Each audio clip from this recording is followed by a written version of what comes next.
Ladies and gentlemen, please rise for the Philippine National Anthem.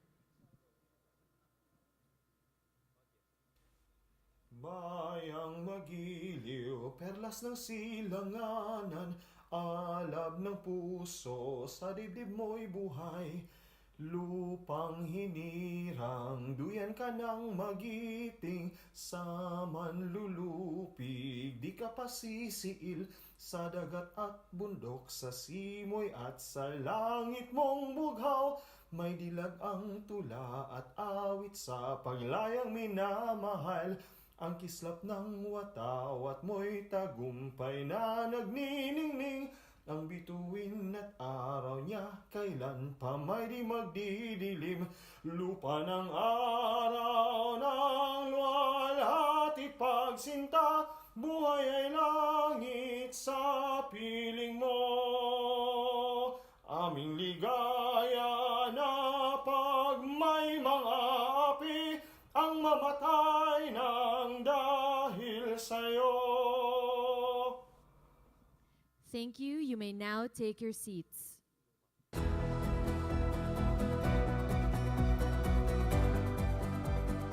To officially open the forum, let's give a warm welcome to the President of the Canadian Chamber of Commerce of the Philippines, Mr. Julian Payne.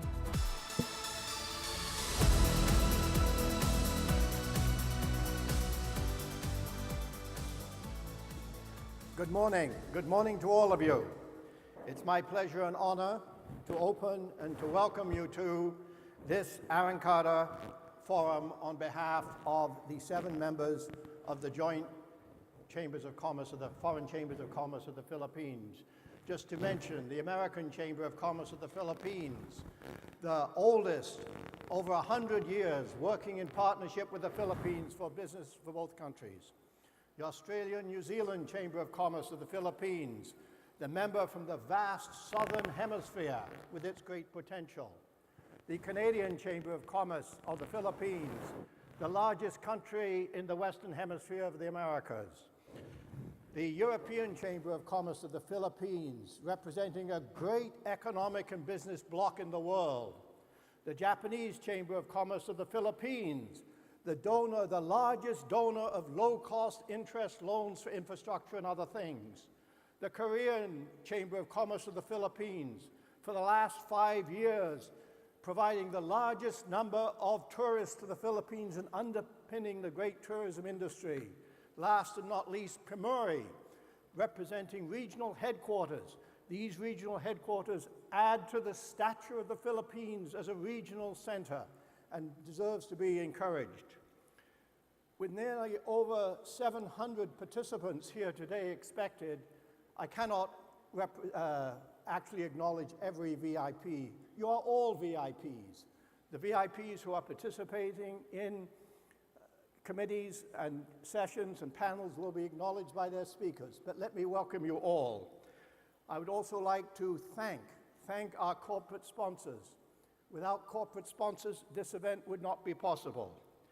I would like to thank our business association partners, particularly those national Philippine business associations without whom the JFC could not be effective. Thank you so much. I would like to thank our media sponsors. We need the media to publicize this event, and we thank you. And I would like to thank all the Philippine government officials and media officials who are attending. Last and not least, I would like to thank you, the audience. No event is possible without an audience, and many of you have come here many, many times over the years, and we thank you for your loyalty, your feedback, and your participation. Some people may be wondering about some new participants may be wondering about the title Arangkada. Arangkada is a Tagalog word. It means accelerate. It's shouted by jeepney drivers who say, Arangkada, as they want to move forward and perhaps hit the car in front of them. Anyway, the JFC selected the word in 2010 to promote its advocacy of trying to look ahead and improve the Philippine economy for everybody, foreigners, Filipinos, everybody. If we look back over the years since 2010, we can see there has been a great acceleration. The GDP has accelerated. Capital formation has accelerated. Foreign investment has increased. These are all great signs. There have been some other signs which have not been accelerated quite so fast. Yes, employment has increased, but not fast enough. And there have been sectors which have actually not fallen behind, but been left behind. I'm thinking in particular the great potential of agribiz and mining. These two sectors have potential to increase our growth figures, to increase employment, and to increase taxation revenues to support other countries. But above all, the biggest challenge that I think everybody agrees, all of the business associations with a common front, has been to improve the infrastructure in this country as an underpinning for sustained economic growth. Today we have a title, Better Infrastructure for Strong Economy. But infrastructure is such a broad topic, we cannot cover it all. So we're focusing on certain sectors: roads and rail, seaports and shipping, and water. And the JFC, with the Arangkada program, has produced some excellent policy briefs which are being distributed to you today. We will be having a fourth panel to discuss the wave of new cities. What is obvious in the Philippines is that not only Metro Manila, not only Cebu, not only Davao, but there's a whole new wave of cities evolving, and that these need to be supported to help overcome the congestion in Metro Manila and increasingly in Cebu and Davao. I should also mention that there will be this year for the first time a second Arangkada Forum in November on the 27th, which will be covering the exciting areas of creative industries. We welcome you to participate in that and be creative. Before the panels begin, we'll be privileged to hear one of the country's most prominent and business associations representative, Mon Fernandez, President of the Management Association of the Philippines. Where is Mon? Where is he? Stand up, Mon, so people can see you. Big clap for Mon.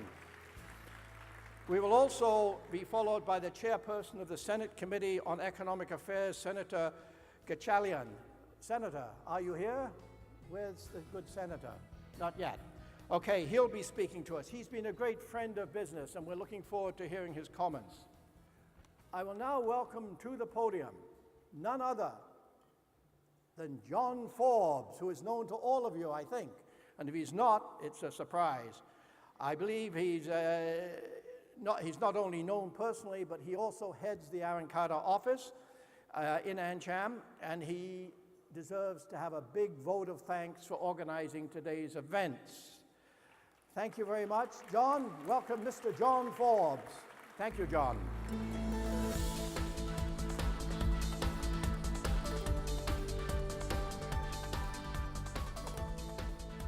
Good morning, Magandang umaga.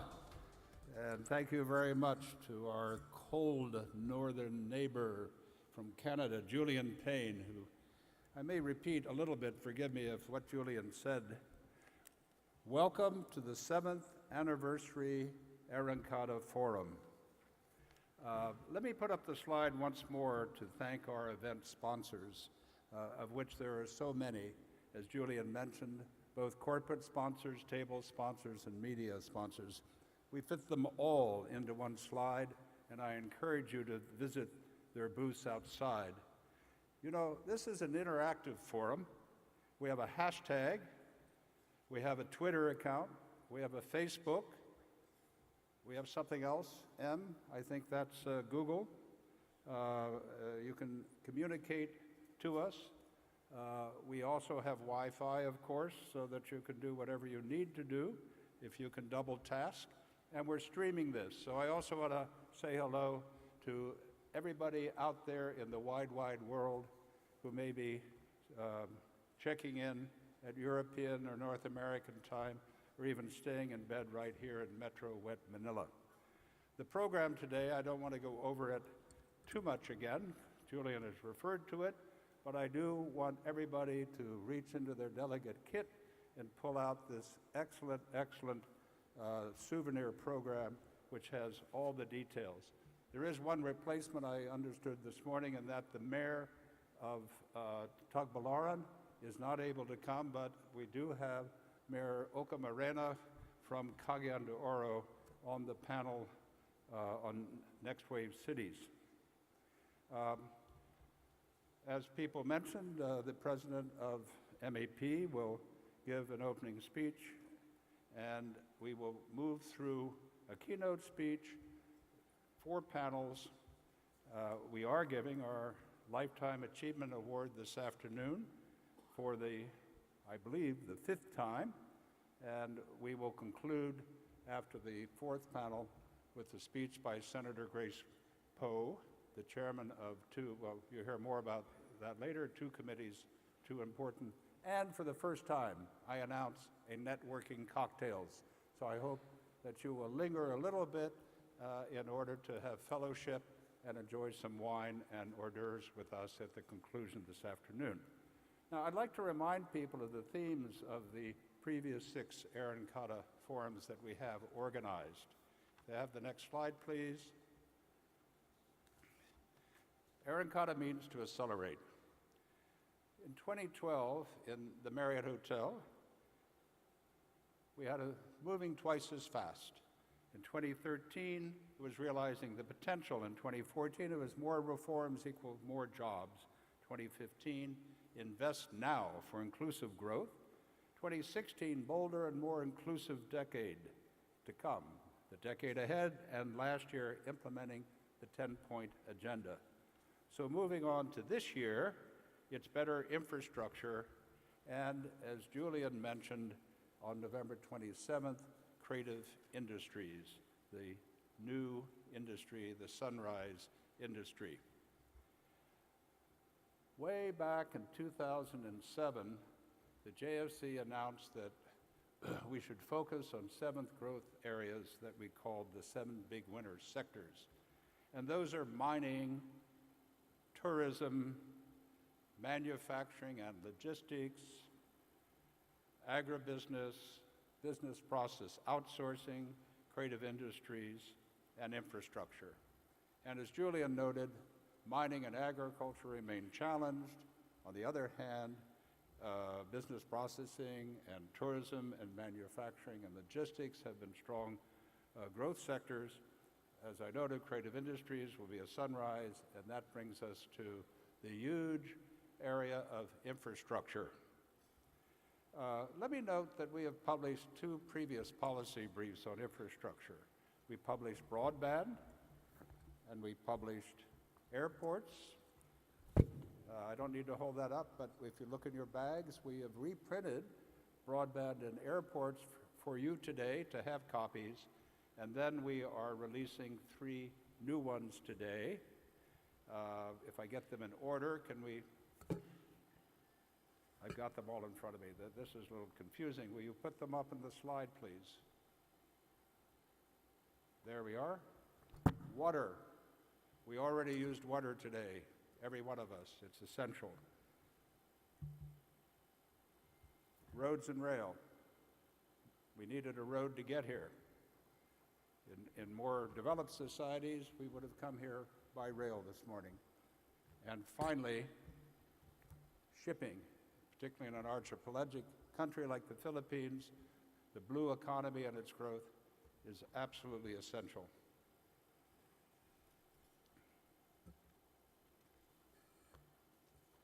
So we have 3 panels on these policy briefs that will discuss them.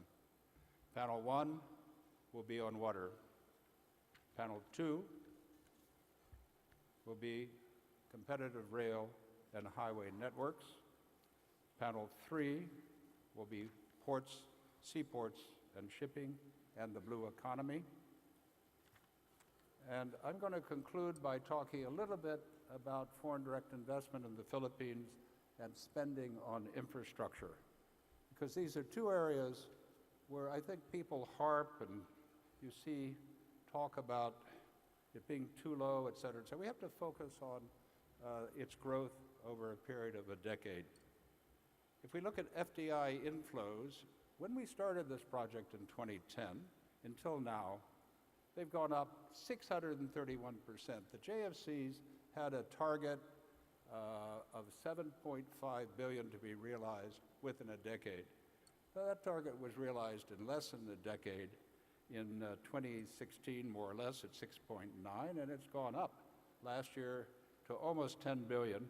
And already this year, if you saw the report of the BSP numbers for the first half of this year, at 5.8 billion, if you simply double that to the end of the year, it could reach 12 billion by the end of this year. So there's no question, next slide, that FDI inflows into the Philippines have grown substantially, and there is great potential for them to grow much more. But that's also true of the entire region, where FDI is enormous, led by Europe and Japan and the United States and China in that order. I don't have that statistic, but I think that's quite well known. And the Philippines, in comparison, which is the red number on this slide at 9.5 billion, is at the same level as the green number, which is Malaysia. It's actually higher than Thailand last year, but short of Vietnam at 14 billion, and of course Indonesia is a much larger economy, which received 23 billion. Just to make the point that this region of 630 million people is getting a tremendous amount of FDI, and the Philippines is finally beginning to get its fair share, but still needs much more. The next slide is very interesting because this is per the average FDI per administration, starting going back to the Marcos administration and growing gradually to this record number in the first year, full year of the Duterte administration, close to 10 billion. So hopefully if I'm standing up here 2 or 3 or 4 years from now, that number will go up even higher into the next administration and my successor into future administrations. Now, talking quickly about infrastructure rankings, Philippines, as I think is widely known, if you look at the overall infrastructure rankings, or you break it down, whether it's ports or railways or roads, under the WEF annual ratings, which will come out next month from Davos, the Philippines has been low ranked. You'll actually see, looking at this chart, the red going back a decade, that the rank has actually fallen. It was under 100 in the 08-09 WEF, and in the last one a year ago, it was 113 out of 137 countries. So that's where we stand, not because we're not trying harder in the Philippines by spending more, but because the others are doing better. The competition never sleeps. The next slide shows Philippine GDP, and this is the last slide, as a percent of infrastructure. The title's wrong. It's Philippine GDP as a percent of infrastructure. And if you go back, this goes back to 2005, you see actually the government, and it has the peso amount also on here, if you could focus on that. So you see in 2005, 1.5%, an anemic amount of GDP was being spent on infrastructure, and it was only 84 billion pesos. That has increased greatly, beginning at more or less near the midpoint of the Aquino administration. And according to the plans last year at this forum, Secretary Diokno spoke of the current administration with their Build, Build, Build program. They intend to reach a high number of 7% of GDP by the last year, 2022. Now, what's important is to look at the total amount of spending, because GDP, of course, is growing at above 6%. So the percentage of, if you keep your percentage of GDP at 6 or 7% that is being spent on infrastructure, the absolute amount of actual spending is increasing tremendously. So that the increases in If you look at the 2017, the actual of 691 billion, the increased plan for this year of 869 is about the same total amount that was being spent in 2007. So these are very, very significant expenditures. And in the road and rail policy brief, you'll see a chart on the largest spender on infrastructure, which is the Department of Public Works, and we have an undersecretary speaking later. Their spending has increased 1,000% to about $12 billion a year. And those are just small projects. They're not the big mega projects, but all over the country, they're improvements in roads and rails and water systems. So I'll leave you with the last slide, which shows what we're really talking about in the three policy briefs. And I'll shift to making an introduction of the next speaker, who has been announced, is the President of the Management Association of the Philippines. And we thank Mon Fernandez for doing that position, because I can tell you it takes up 25% of his time, and we should thank his boss, Mr. Pangalingan, for allowing him to serve in what is one of the largest business groups in the country and is extremely active. If you're not a member of MAP or MBC or PCCI, any of these business groups, I encourage you to look at joining them. You certainly get your value for your modest membership fee. Mr. Fernandez actually has worked in two of the sectors that are the subjects of policy briefs today. He has been in highways, and I think all of us have had the pleasure of going on a toll road that he was responsible for either building or his company, I should say, either building or managing the toll booths and putting in the RFIDs, and they're expanding considerably. And he shifted from moving in cars to moving water into our homes and out of our homes with one of the largest water concessions. So at this point, he's been in this field for over 20 years. May I invite my good friend, Mon Fernandez, President of MAP, to come up and give a keynote speech, an introductory speech from the point of view of the business sector.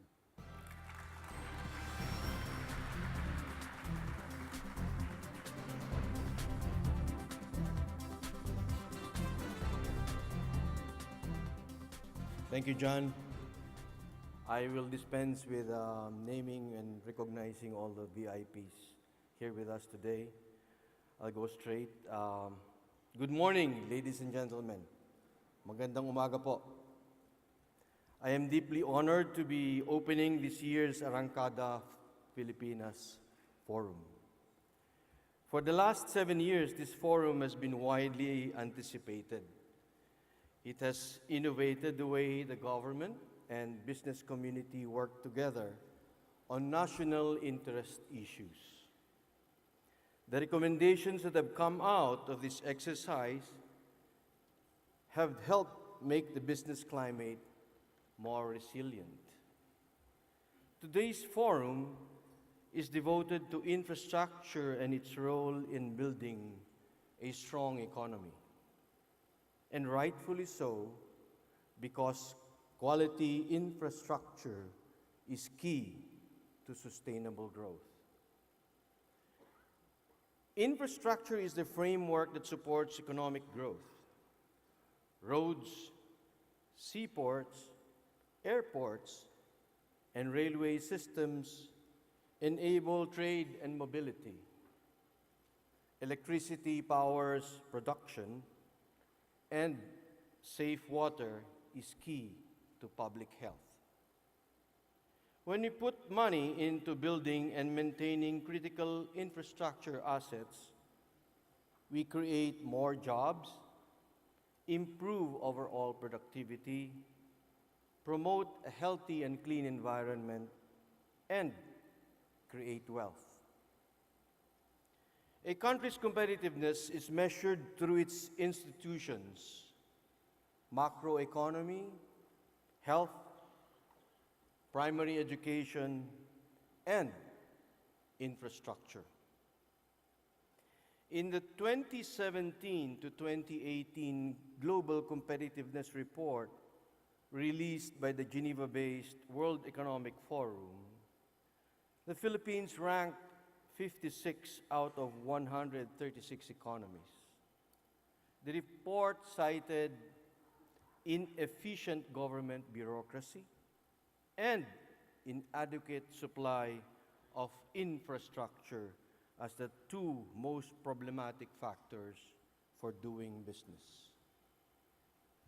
What is important to note is that in the same benchmarking exercise as mentioned earlier, we scored only 3.4 out of 7 and ranked 97 out of 137 economies for infrastructure. These results are consistent with those of the 2018 World Competitive Ranking done by the International Institute of Management Development in partnership with the Asian Institute of Management. We came in at the 50th spot among 63 countries. The report mentioned labor productivity and again, guess what? Poor infrastructure as the Philippines' main hurdles towards competitiveness. In both reports, we see the interconnection between infrastructure, productivity, and employment growth, and how this correlated with our country's competitiveness. This is the reason why the business community is very happy to see that the current administration acknowledged the important role of infrastructure in national development. Proof of this recognition is the inclusion of an infrastructure-focused policy statement in the 10-point socio-economic agenda of the current administration. Quote, accelerate annual infrastructure spending to account for 5% of GDP, with public-private partnership playing a key role. End of quote. The Management Association of the Philippines support this accelerated spending. Raising infrastructure spending to more than 5% of GDP is key to the current administration's Build, Build program, which is supposed to usher us in the golden age of Philippine infrastructure. We are also glad to see that after a slow 2017, infrastructure spending has surged by 42% year on year as of the second quarter of 2018. The government's catch-up plan is critical, considering that for 15 years since 2000, we have only been spending an average of 2 to 3% of GDP on infrastructure. We call on the government to ensure that this trajectory is maintained so that we can be well on our way towards becoming an upper middle income country by 2022 and reduce poverty by 14%.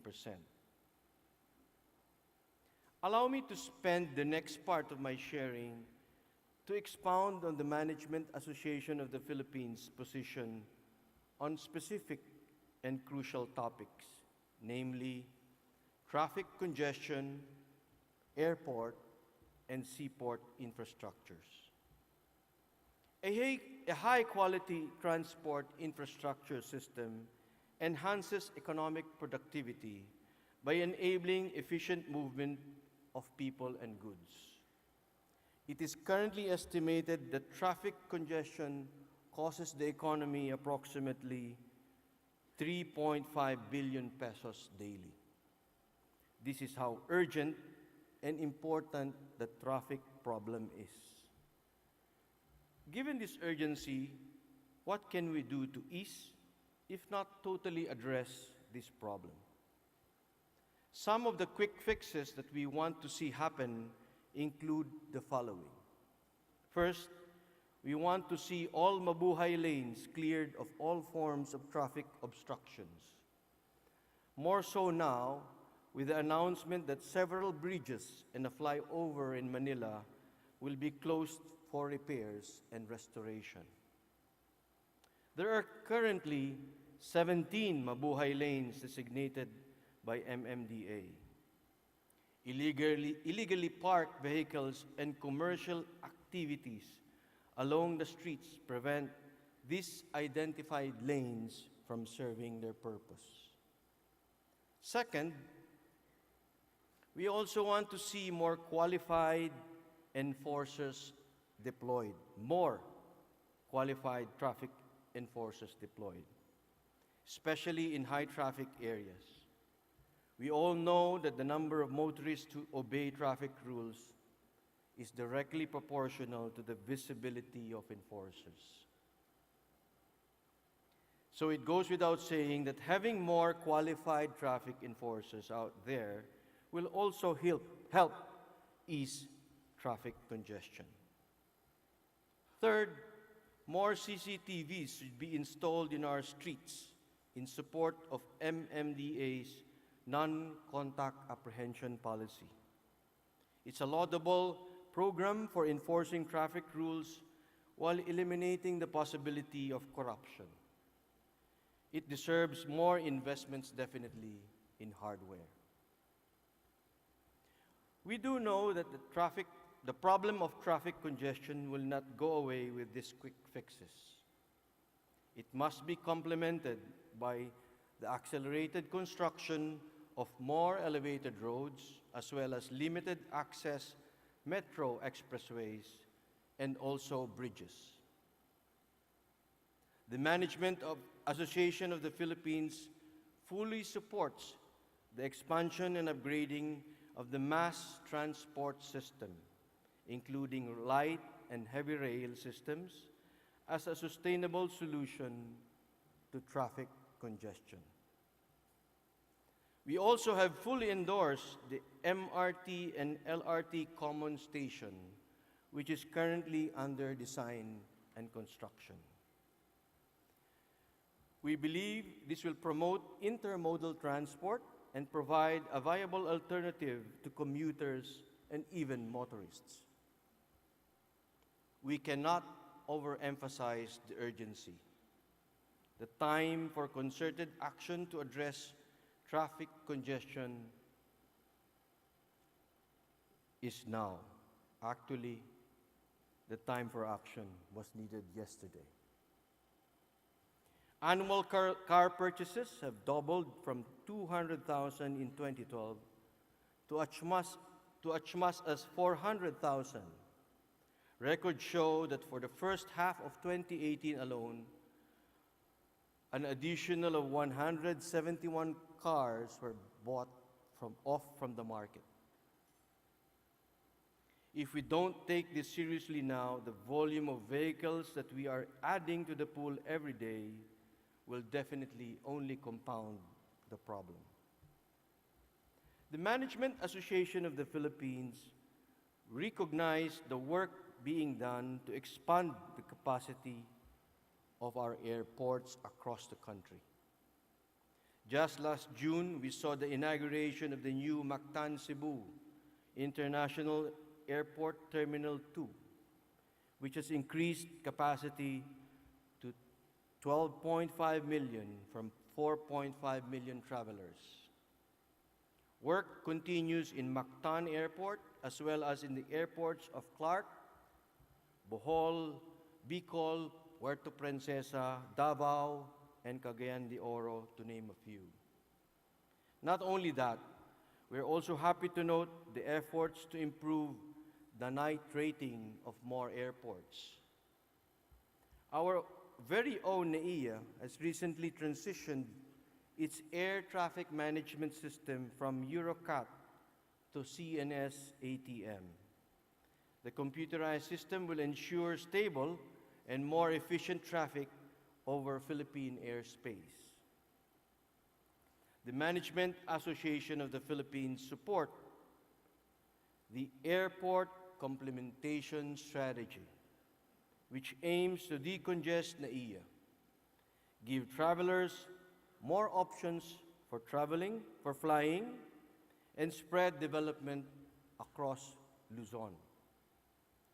Aside from NAIA, state-owned Clark and Subic airports would be the ideal core components for this strategy, as these are already operational.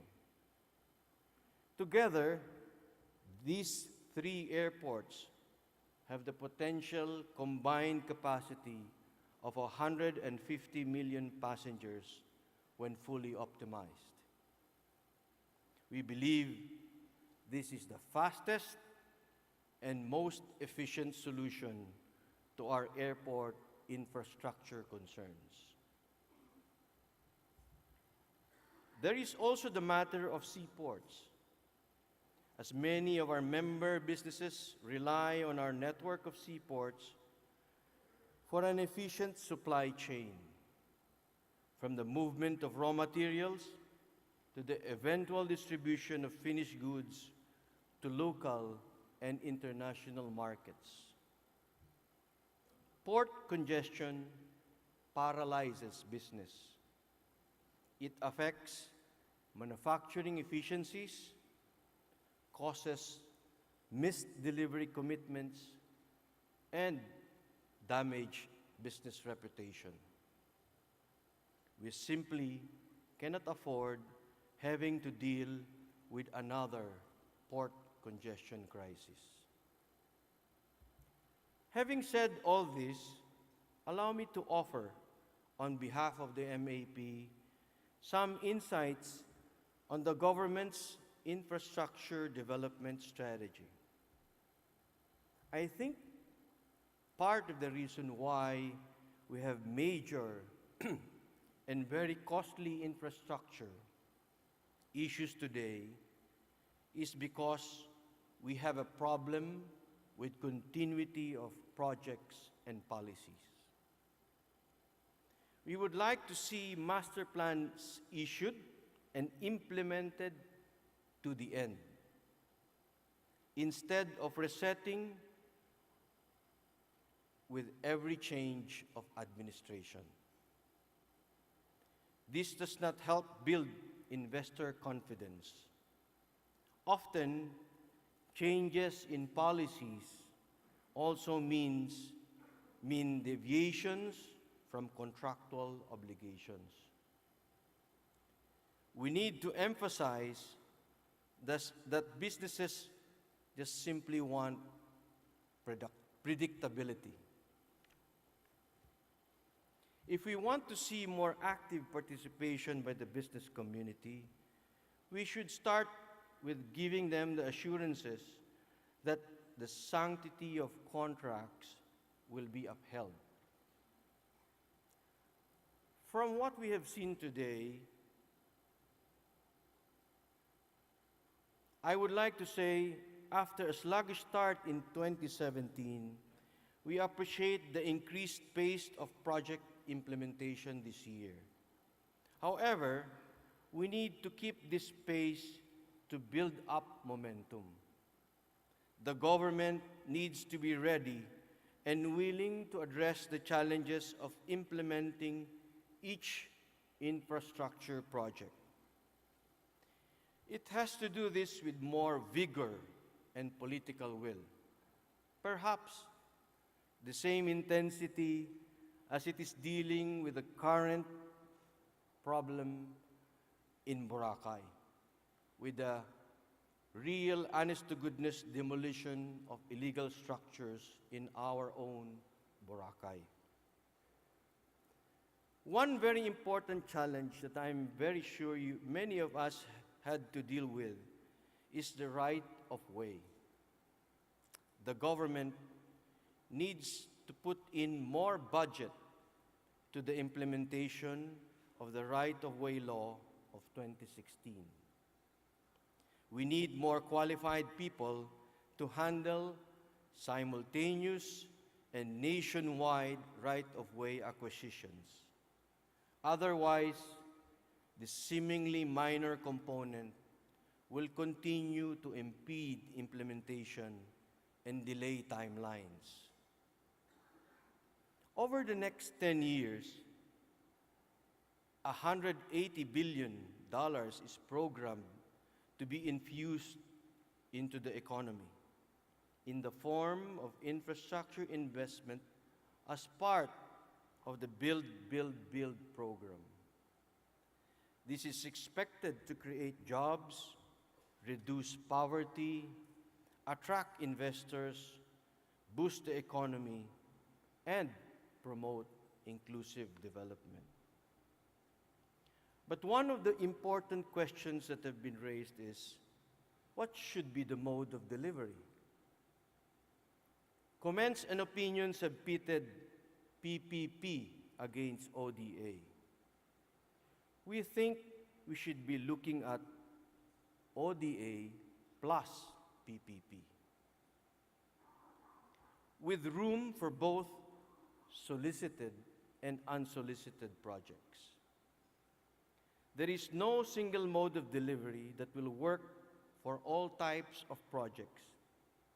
The choice should be based on the nature and scope of the project, the project size and value, the technical capability of the implementing government agency, and the terms and conditions of the ODA and donor country.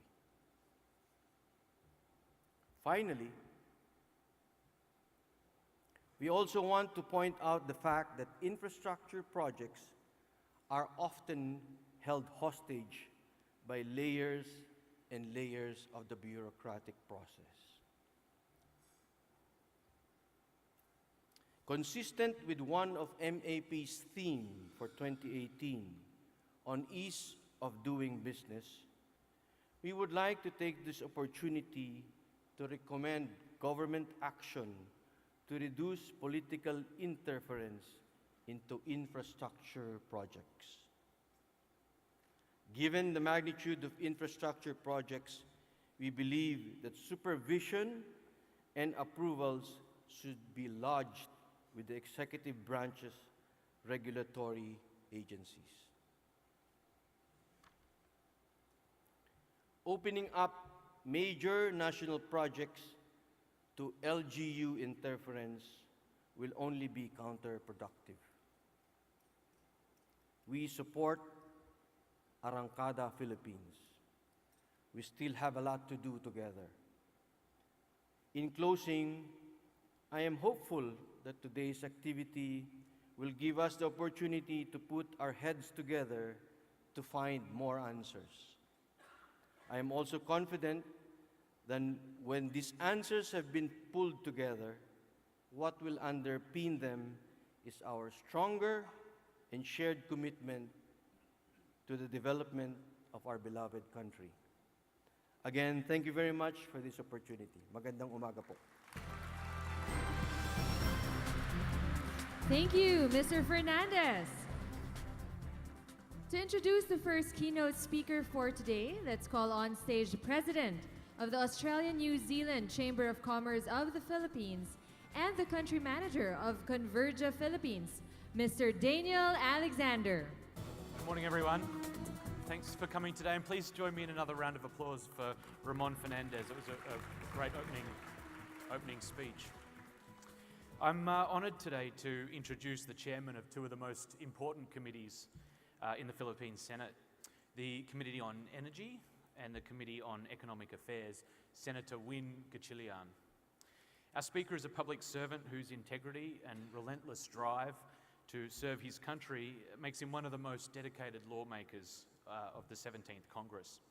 The Senator joined the Senate in 2016 and is already making his mark as a proponent on reforms that will improve the economy and the lives of Filipinos.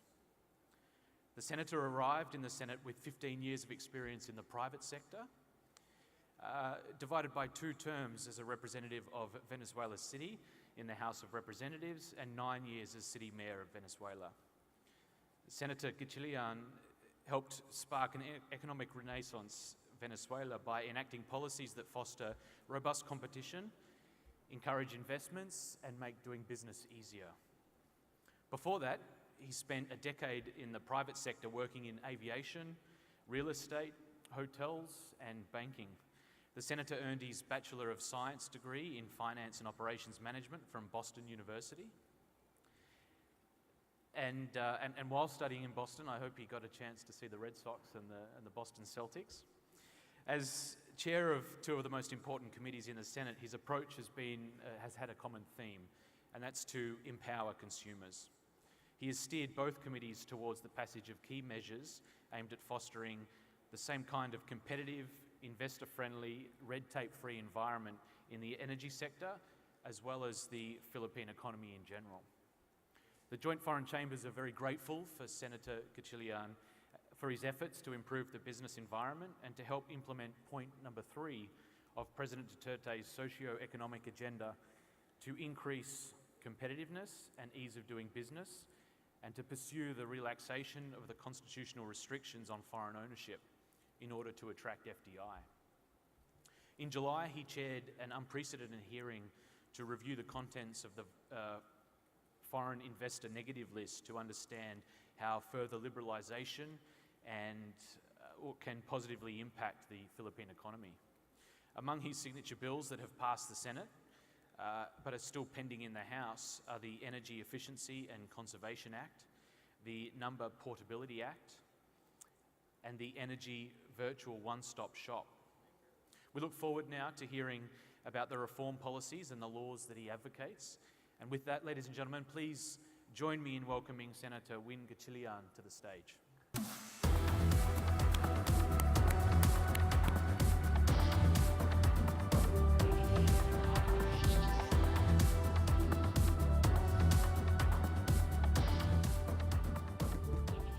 Thank you, Daniel. First and foremost, let me personally thank the GFC for coming all the way to the Senate yesterday. Yesterday, Mr. John Forbes, Mr. Peter Wallace, Mr. Julian Payne, Mr. Tago, and some other members of the GFC came to the Senate to brief the senators on their different advocacies, and especially in attracting FDIs, increasing competition here in our country. Yesterday, while the group was briefing the senators, I was looking closely at Mr. Forbes, Mr. Peter Wallace, Mr. Tago, and I was telling myself, they all look different from us. They might look Caucasian or Oriental, but deep inside, they're pusong Pinoy. Because I had the privilege in the last 2.5 years working with JFC and understanding what are the requirements in attracting the much needed FDIs here in our country. The JFC provided us with very practical, real life situations on how to attract foreign direct investments here in our country. And those experiences are very important to us because we want to tie up our legislation, our proposals, to the real-life situation that a lot of our small and medium enterprises, especially foreign investors who are looking at investing here in the Philippines, we want to tie them together and make sure that the loose ends are covered. Again, before I begin, let me greet our officials for this morning. Of course, Mr. John Forbes. Let me also greet Mr. James Wilkins, Mr. Eb Hinchcliffe. Let me also greet Mr. Daniel Alexander, who graciously introduced me this morning or earlier. Mr. Julian Payne also. And let me also greet Mr. Hunter Taos. Let me also greet Mr. Tago of the Japanese Chamber of Commerce, and to all the guest speakers this morning. Magandang umaga po sa inyo lahat. Good morning to everyone. Ladies and gentlemen, it is an honor and pleasure for me to speak before you today. As a businessman by profession, before entering public service, I have always believed that private enterprise plays an immeasurable role in spurring greater economic growth and social progress in a developing country such as the Philippines.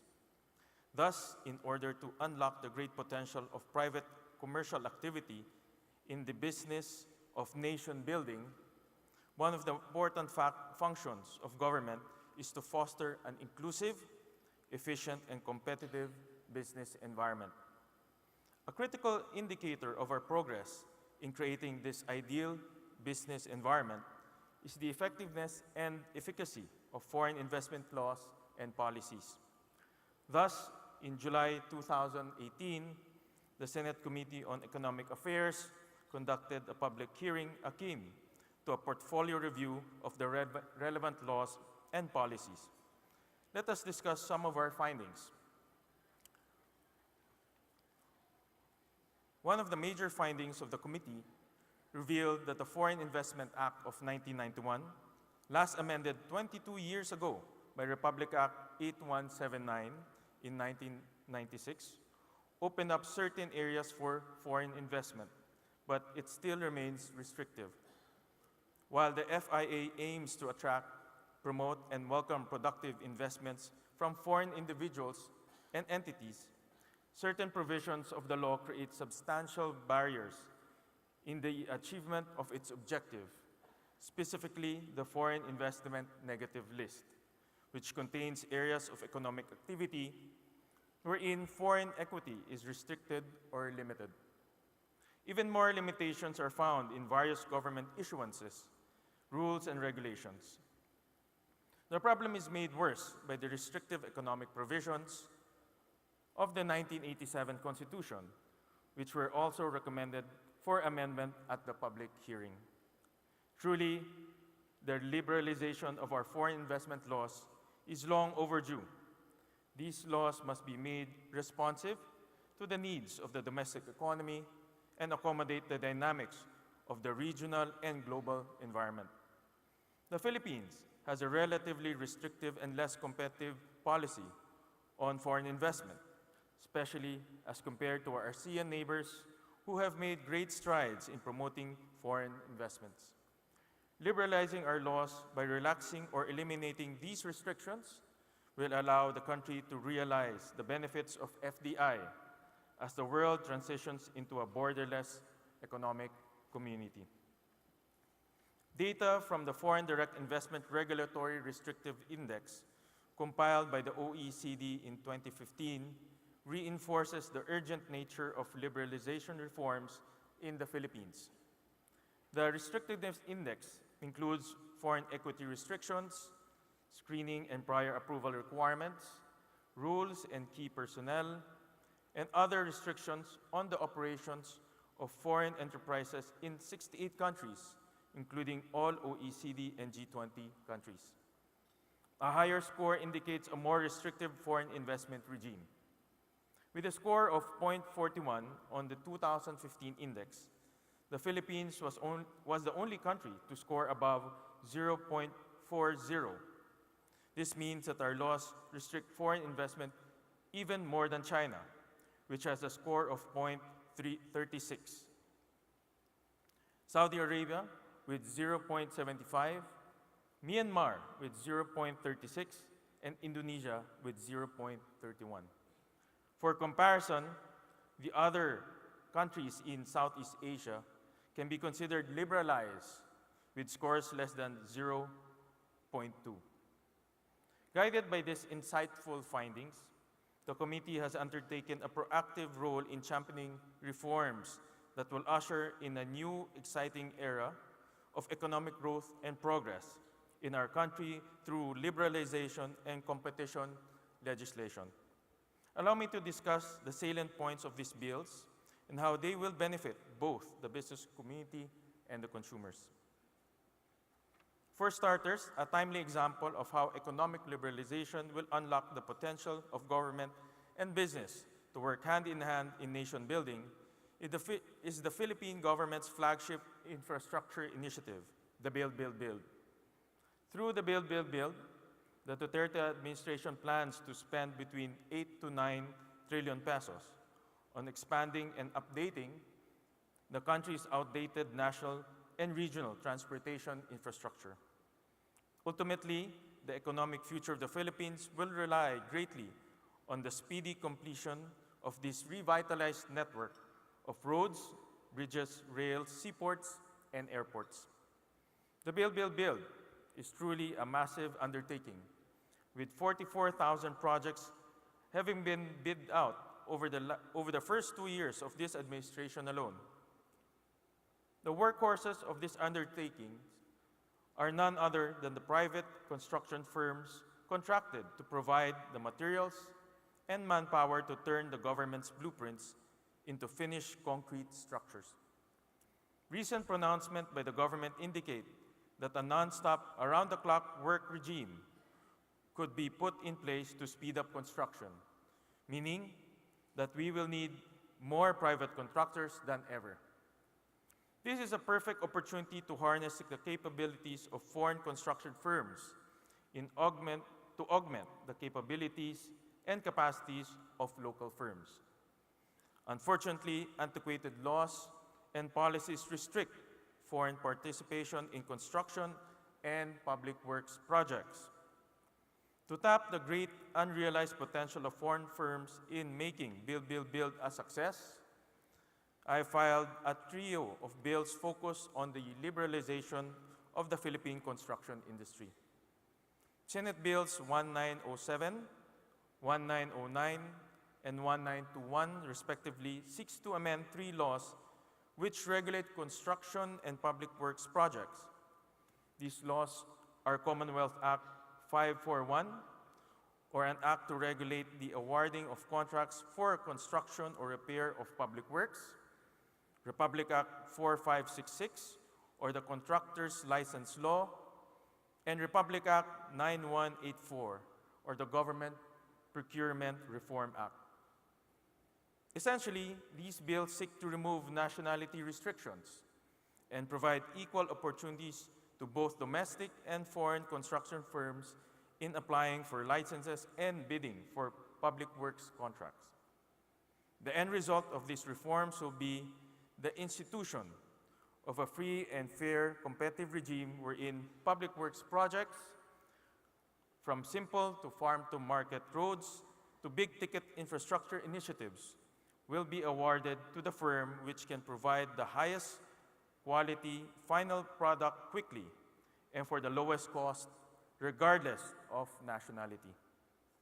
Thus, construction firms from across the world will be able to play a pivotal role in building the infrastructure to boost interconnectivity and productivity in the Philippine archipelago. And to just segue a bit, one of the most popular destinations for Filipinos now, every time there's a long holiday or the regular holidays, is to visit Japan, where Mr. Tago is from. And I'm always at awe that every time I visit Tokyo and there will be a regular maintenance work of the road, in about 2, probably 4 hours, that piece of road will be fixed before dawn. And sometimes those work will be very complicated, repairing of public utilities, maybe as long as 2 to 3 kilometers, but guaranteed those roads will be repaired before dawn. But if you go around our country and you see a lot of simple public works or maintenance repairs of our roads, sometimes a simple 1 kilometer road will take about a month to repair. And it is because I think that a lot of our technology and probably know-how is already antiquated, using very primitive technology and very what we call mano-mano procedure. No? Mano-mano tayo dito. The more people, the better, but not necessarily the fastest. And those are the technology and experiences that we want to bring to the Philippines, know-how from Japan, technology from Japan, in order to speed up construction and maintenance here in our country. A 6-year political cycle is very short. No? When I was a mayor, I always say that a 3-year political cycle is absolutely very short. And you need to finish as fast as you can before the election comes. Aside from strengthening physical interconnectivity, other target of the committee has been to utilize liberalization and competition to boost digital interconnectivity. The rapid development of superior telecommunications technology has been a catalyst for the birth of robust digital economies in countries which have made correct investments in accessible telecommunication infrastructure and smart regulatory frameworks. Unfortunately, I'm sure you have all experienced by now the slow and agonizing ordeal of using Wi-Fi or data connections here in the Philippines. The findings of the legislative inquiry conducted by the committee last year on the state of the Philippine telecommunications sector confirm with hard empirical data what is patently obvious from anecdotal evidence. In a nutshell, the duopoly of local firms in the Philippine telecommunications sector has stifled competition and caused the quality and affordability of Philippine telco services to lag behind the rest of the world. This is bad for business, bad for consumers, and detrimental to the development of a national digital economy. Based on the findings of this investigation, I filed a pair of bills aimed at fixing the dysfunctional dynamics of the Philippine telecommunications sector by fostering liberalization and competition that will eventually open avenues of meaningful participation for a third, fourth, fifth, or X number of telco players. And it is likely that many, if not all of these firms, will be foreign-owned. This will result in faster, more reliable, and more affordable telco services for personal, commercial, and industrial consumers, thus setting the stage for emergence of a vibrant Philippine digital economy. The first measure, Senate Bill 1594, seeks to amend the 80-year-old Public Services Act to clarify the definition of public utilities as only those public services which are natural monopolies by nature. In doing so, this will remove relevant industries from the classification and exempt them from foreign capital restrictions under the Constitution. In essence, this will foster greater foreign participation and investment in Philippine telecommunications, transportation, and other key public service industries.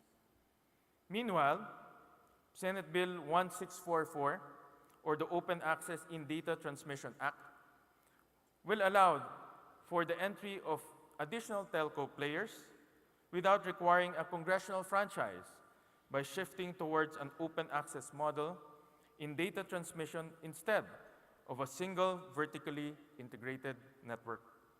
Thus, this bill will open up the different segments of the market to other players by breaking down regulatory barriers, lowering down cost of entry, and institutionalizing a technology-neutral policy framework. This will greatly level the playing field between the two existing telco giants and any additional players who might want to get into the game. And I think a piece of good news, 2 days ago, the Congress, the House of Representatives already approved the Mobile Number Portability Act. It's the same measure that we approved in the Senate last February of this year. So essentially, this bill, after the bicameral conference committee, will allow consumers, cell phone users, to own or carry their cell phone numbers wherever they are. If a third telco player will come in, offering very cheap rates, very sophisticated services, and you want to move, you don't have to relinquish your old number. With this law, you can now carry your number to that new telco. So, and we think that this will enhance competition because definitely changing your number, especially if you're a businessman like Mon Fernandez, who has a lot of friends, it's very difficult to text 2,000 friends your new cell phone number. So this will help a lot of our businesses and our consumers to transfer from one telco to the other. Distinguished friends, bear in mind that this is just a brief snapshot of the work that the committee has done over the past 2 years. Unfortunately, I won't have the time to discuss other reforms, such as the Philippine Innovation Act, the Retail Trade Liberalization Amendments, among others. In closing, however, I would like to highlight the common thread that ties together our work, not only in the Economic Affairs Committee, but also in the Senate Energy Committee, which I also chair.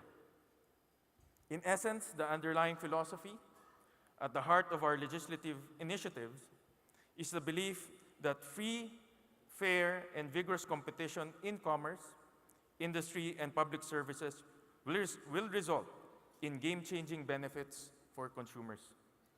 When we advocate for the removal of the antiquated protectionist laws and policies, we do not mean to favor foreign players over domestic players. Our goal is to favor consumers by offering them better options in the market. Empowered consumers are the backbone of a vibrant, resilient, and inclusive national economy. Thus, our reforms aim to capitalize on foreign direct investments from Asia, the West, and other parts of the world in order to empower Philippine consumers and bring our national wealth and prosperity to greater heights. With that, I hope our short discussion today has inspired you to support these key initiatives as you deepen your partnerships and linkages with the Philippines. You can rest assured that reform-minded individuals will stop at nothing to bring to life the policies we have discussed today. Once again, thank you very much for your time, and mabuhay po ang Pilipinas. We are deeply honored, Senator Sherwin Gatchalian. Thank you for joining us today. May we ask you to stay on stage for a quick photo opportunity together with the heads of our joint foreign chambers.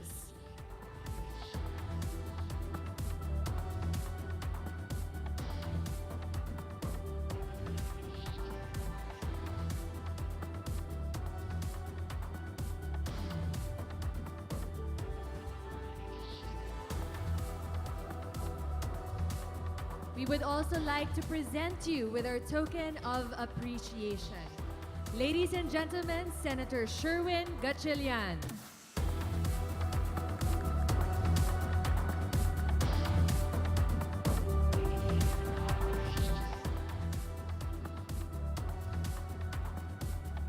Before we introduce our next speaker, we encourage everyone to actively participate in our discussions today, especially during our open forum. If you have questions, please approach any of the microphones on the floor and wait to be recognized by our moderator. We would also like to invite you to tweet about the event using our event hashtag Arangkada Fora 2018. Please also like us on Facebook and connect with us on LinkedIn. May we also request that you complete and submit the evaluation forms that were placed on your seats and hand them over to the registration counter at the Ballroom foyer. We would also like to thank our sponsors today, our gold sponsors, silver sponsors, our bronze sponsors, patron sponsors, our partners supporting exhibitor connectivity, wine, and venue. We would also like to thank our table sponsors for joining us here today. After the program, we also encourage everyone to join the networking cocktails. To introduce our first panel entitled How to Survive the Coming Water Crisis, we have with us the President of the European Chamber of Commerce of the Philippines, Mr. Gunter Toss.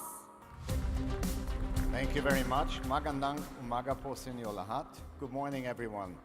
Senator Gatchalian, your speech was indeed inspiring, and as I just said, probably the best speech I've heard in 10 years. So much power-packed, and we look forward working with you in the years to come. Up to now, I always thought the only thing fluid in the Philippines was water, because it doesn't know any borders and it doesn't know any restrictions. But I think with you at the helm of a number of those efforts, I think we're moving in the right direction. So I think it will be very interesting to work with you in the years to come. So thank you for your inspirational speech. Let me also welcome former PESA DG Lilia de Lima. We haven't seen you in a while, Mom. It's a pleasure to have you here. So thank you for gracing this occasion. And while I thought you meanwhile retired, it seems you're not. It seems you're more active than ever, but the country still needs you in whatever function it is. So welcome here and thank you for being around. Distinguished delegates, government and media guests, partners, ladies and gentlemen, I'm honored to introduce panel number 1. And as I said earlier, water is very close to our hearts. We can live without electricity, we can live without power, but we cannot live and sustain life without water. So naturally, water is something that we need to look at very closely. We have the water czar here in the form of Mon Fernandez, who talked about a lot of subjects earlier, but not his subject on water. And of course, Mr. Dondi Alikpala, who has been the water czar for many, many years, probably the authority in water in the Philippines.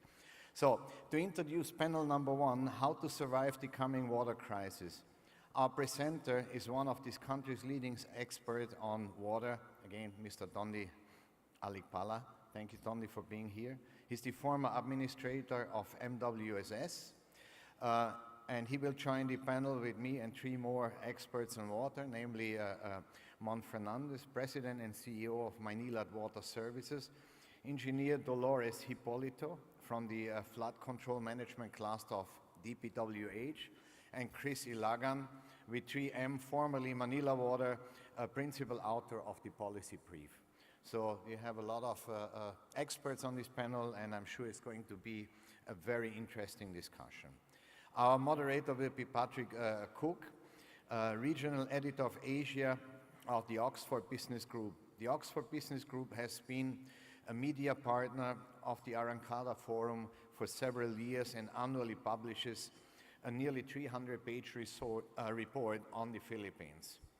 On the other hand, EBBN, together with the ECCP, held the second Water Challenge Forum on August 30 in 2018, which highlighted the importance of cooperation between the public and private sector in attaining a sustainable water future. Water is essential for agriculture, environment, fishery, our households, industry, power generation, recreation, transportation, and the list goes on and on and on and on. Global water demand projections are estimated to increase by 55% in 2050. The Philippines, despite having twice the capacity or captive water availability of other Asian countries, experiences high water stress. And there's an index, there's a score of 3.01. In comparison, Laos is a landlocked country but has a very low water stress score of 0.01. Even Vietnam and Thailand, which have similar geography, population and GDP as the Philippines, experience only low to medium water stress of 1.01 to 1.7. So obviously it's a lot of work to be done when it comes to water and water sustainability in the Philippines. This is partly because Philippine water resources are poorly managed, resulting in polluted water bodies.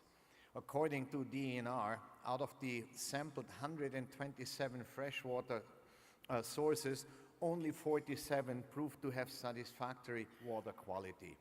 Additionally, only 10% of the country's wastewater is reported to have received primary treatment prior to being discharged in water bodies. Initiatives towards addressing the problems are fragmented and lack continuity. This is why, despite several initiatives since 1980s, the Department of Water remains to be a distant dream. And we have been teaming up with a number of different institutions and people. Tond is one of them, to try to form the Department of Water, but I'm sure you will touch on that subject a bit later. because if you look at the government at this point in time, everything has a department, just not water. And it is the most precious commodity we have. And if we can preserve water, we can preserve life. So I think it's about high time that we start to get our act together and form the Department of Water. It is my earnest wish that this forum can discuss ways in which the private sector and the government can address our common problems in water and coordinate our efforts in order to make something happen. And I'm sure our next speaker, Tondi Alikpala, will address those issues. So I would like to invite Tondi to the stage to be followed by a panel discussion. So maraming salamat po, please.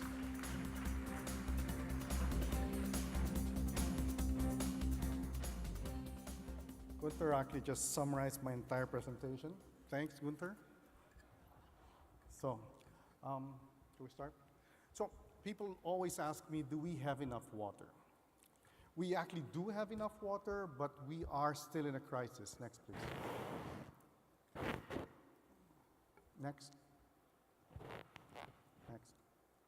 So, McKinsey actually says that by 2015, by 2030, we are going to be having major problems globally. We're going to be having bigger demand than we actually do have supply. But that's fresh water. Next, please.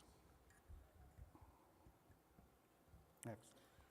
Now, the Asian Development Bank, the World Economic Forum does this annual analysis of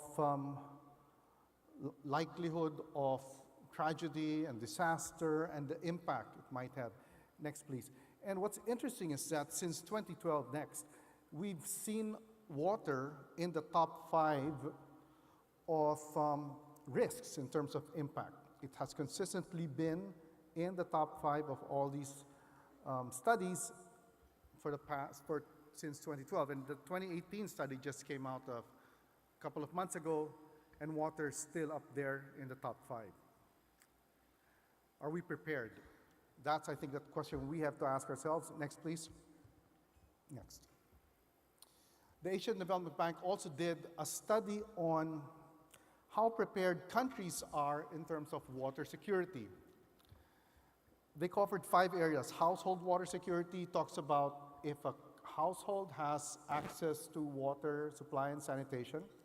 Economic water security talks about the availability of water for industry, agriculture, and energy, which is actually one of our biggest users of waters.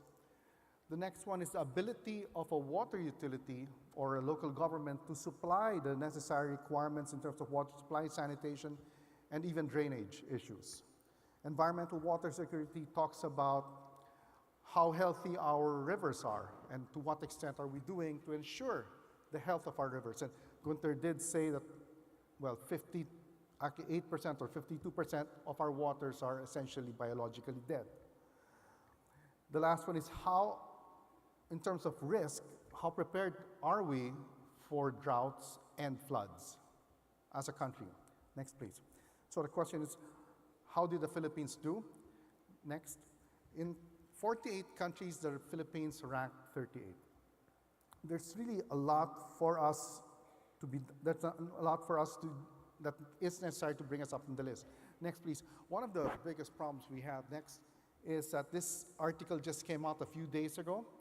There's insufficient water in Region 3 for agriculture, which is just compounding all the problems we have today. Next.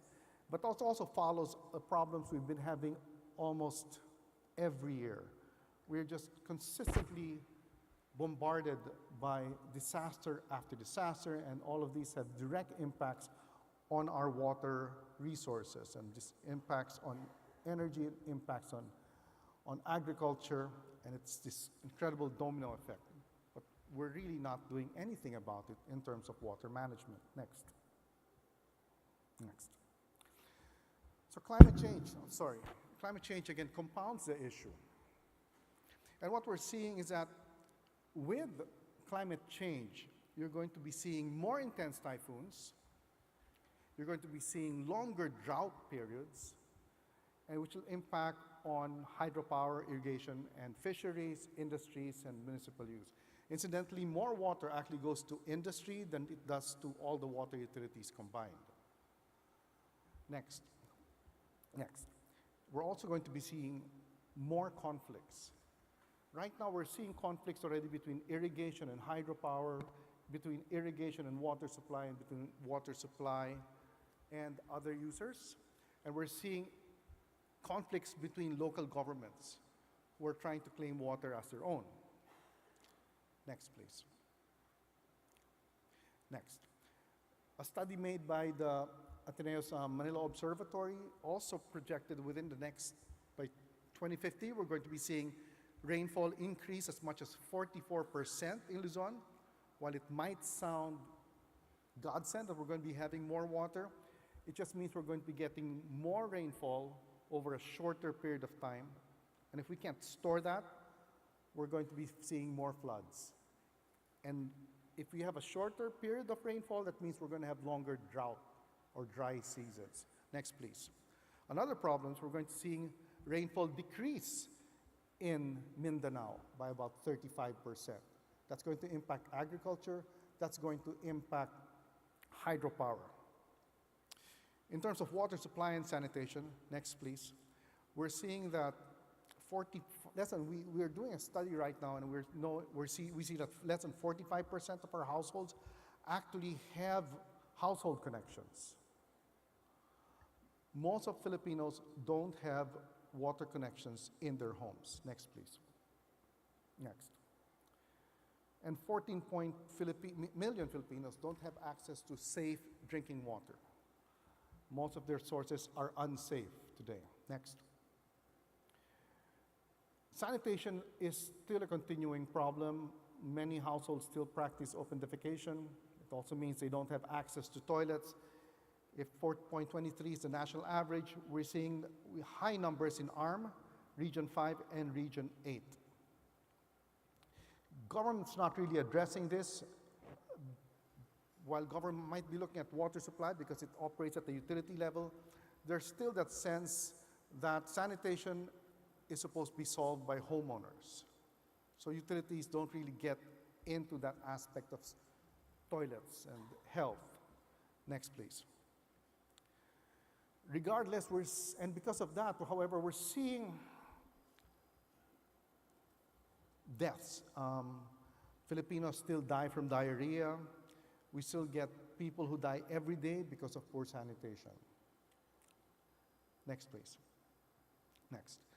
Now, there's a study being done, a national study on sewerage and septage, and the study shows that 17.76% of the country is covered by septage, and sewerage is 12.85 nationally. I'm really skeptical with these numbers. I'm more inclined to slash these numbers in half to get a better coverage. In Metro Manila, I think we're looking at 14% in terms of sewerage.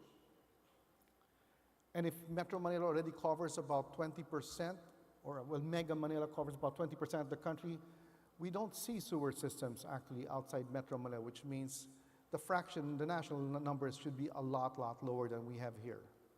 Nevertheless, even if these numbers are indeed true, it also shows there are a lot of opportunities for for businesses to get into the business of sewerage and sanitation. Unfortunately, the cost to get into sewerage and sanitation is higher than it is to water supply. The DPWH came up with a National Sewerage Sanitation Master Plan, which would allow LGUs that wanted to get into sewerage to secure grants from the national government, but there have been few and very little takers, unfortunately. Next, please. Next. One of the problems we have here is, we consistently hear there's so many agencies involved in water. They're involved in water supply and sanitation, in river basin management, data collection is all over the place, and we don't have data. Policy making is still unclear on who should do it. Agriculture, we have so many agencies. So we're seeing flood management and hydropower. Gunther did say that the list goes on and on issues related to water. And we're suffering, unfortunately, from the tragedy of the commons. With so many agencies involved in water, there's no agency responsible for water. Next, please. Next. And the problem, as somebody said, as it Biswas said, the problem actually is not scarcity. We do have the water. The problem is actually managing the water. Somebody's going to be talking about later, I think, well, not here, I'm sorry, about the Singapore model. Singapore, for example, doesn't have water to begin with. They don't have watersheds, but they've managed to provide water to a country that doesn't have water, but they've managed it really well. Next, please. Next. So there's no single agency today in this country with the responsibility of water. So there's now all this talk of the Department of Water. Next, please. Now, when we talk about water management, the model that we look at is something called Integrated Water Resources Management. IWRM looks at water from a holistic manner. Does do interventions in hydropower affect interventions in irrigation? Or can solutions be found for agriculture in the water supply or hydropower sector? Well, we have to look at it from a holistic perspective. But with all the agencies we have, everybody's looking at it in a silo basis, and we have to really get it all together. So, next, please. The institution, usually in many countries, to manage water is what we call the river basin. The light blue shaded area for you see on your left side of the screen is actually the Cagayan River Basin. It covers about 25,000 square kilometers. It traverses several provinces because really we cannot manage water on an administrative scale. It has to be done at a hydrological scale. Water doesn't recognize political boundaries. It doesn't recognize the power of governors and mayors. But we have to recognize the power of water. And we have to manage it from that holistic perspective. There are 429 river basins. There are very few river basin organizations. Perhaps the biggest model would be the Laguna Lake Development Authority. But we have to replicate this model all over the country, and we haven't done so. The role of the river basin allows resources to be used by the people in the river basin. It allows the people who live off the basin to manage their own basin. Right now, the whole country turns to agencies here in Quezon City for water that's supposed to be used in Mindanao and in the Visayas and Luzon. Let the people who live off the basins manage their own water resources. Next, please. So we need to create more river basins. Next, please. And that's perhaps might be the role of the Department of Water. So, Mr. Alan Ortiz, we're looking now at the EPIRA for water, and that's the direction we're going here. But with the institutions necessary to make this happen are not in place. The Department of Water has to come in. We need to collect data, develop policies and regulations to really manage the water, our waters well. Next, please. We need to create an independent water regulatory commission to ensure that every Filipino has access to water supply and sanitation. There are about, I think, 4 or 5 agencies involved in the tariff regulation of water utilities. There are more than 24,000 utilities in the country compared to ERC. I think it's looking at less than 200 electrical cooperatives. There are more than 24,000 utilities around the country, and there's no agency responsible for that.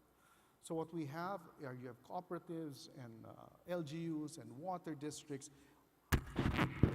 Water districts are overseen by the Local Water Utilities Administration, or LUA. MWSS oversees Manila Water and Maynilad. And the LGUs are self-regulated. And we have so many benchmarking studies to show that unfortunately, they're also poorly run. The water districts are one of the better models we have in the country today. And now we're seeing an influx of private companies in the sector, which is actually a very welcome development because finally with private companies that have contracts to meet, there are milestones and targets that have to be met. Next, please. There's also discussion of a water apex body. A Department of Water, it might be asking too much for the Department of Water to cover all aspects of water, including irrigation and hydropower. So it's really looking at how we can manage water, but you still need to coordinate over a huge expanse of water players. And there's a discussion of, like we have in other countries, of developing a high-level, cabinet level of secretaries to coordinate at that level on what the policy should be for the management of water, for the Department of Water to undertake. Next, please. So this is a very rough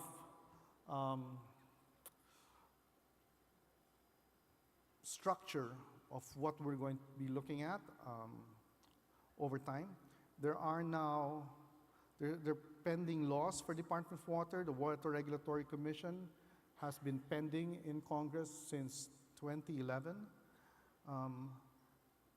But I have to say it's only in the past 2 years that we're seeing a lot of attention now getting into water, and it's a welcome development. Next, please. Just, I think 2 weeks ago, the Speaker of the House announced that she's going to be promoting the creation of a Department of Water. We have to look at what that's going to look like. The Water Regulatory Commission bill has to be supported. And what's exciting is NEDA also commissioned the creation of Water Supply and Sanitation Roadmap, which has been submitted already to NEDA this month for approval, and which develops actually the strategic framework on how we should improve water supply and sanitation, taking into consideration finance and regulatory reforms and policies that need to be done. And I think that's the last of the slides. Next, please. With that, thank you very much, and I'm looking forward to the Q&A later on. Thank you very much, our guest speaker, Mr. Alekpala. May we request you stay on stage to join the panel discussion. To moderate this esteemed panel, may we call on stage the Regional Editor for Asia of Oxford Business Group, Mr. Patrick Cook.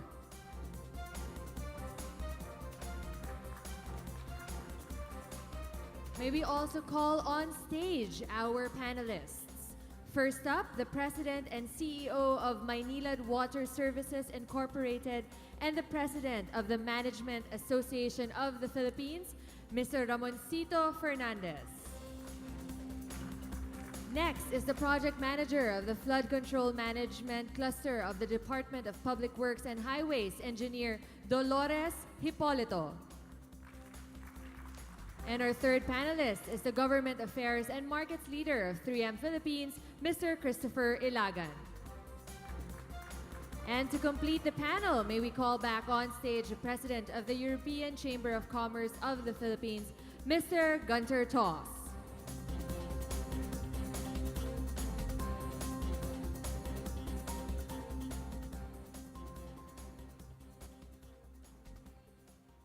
Okay, so this is the first panel of the day. It's quite dramatically titled, How to Survive the Coming Water Crisis. It might seem a little ironic to some people in the audience that we're talking about a water crisis, just as we're preparing for a super typhoon.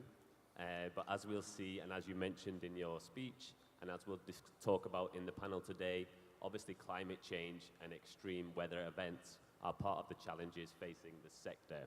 Now, we have 45 minutes or even 40 minutes because of time overruns at the moment. So I asked the panelists to be as concise as possible. And we have time at the end for an open forum, questions from the audience. You may approach the microphones all around the area here.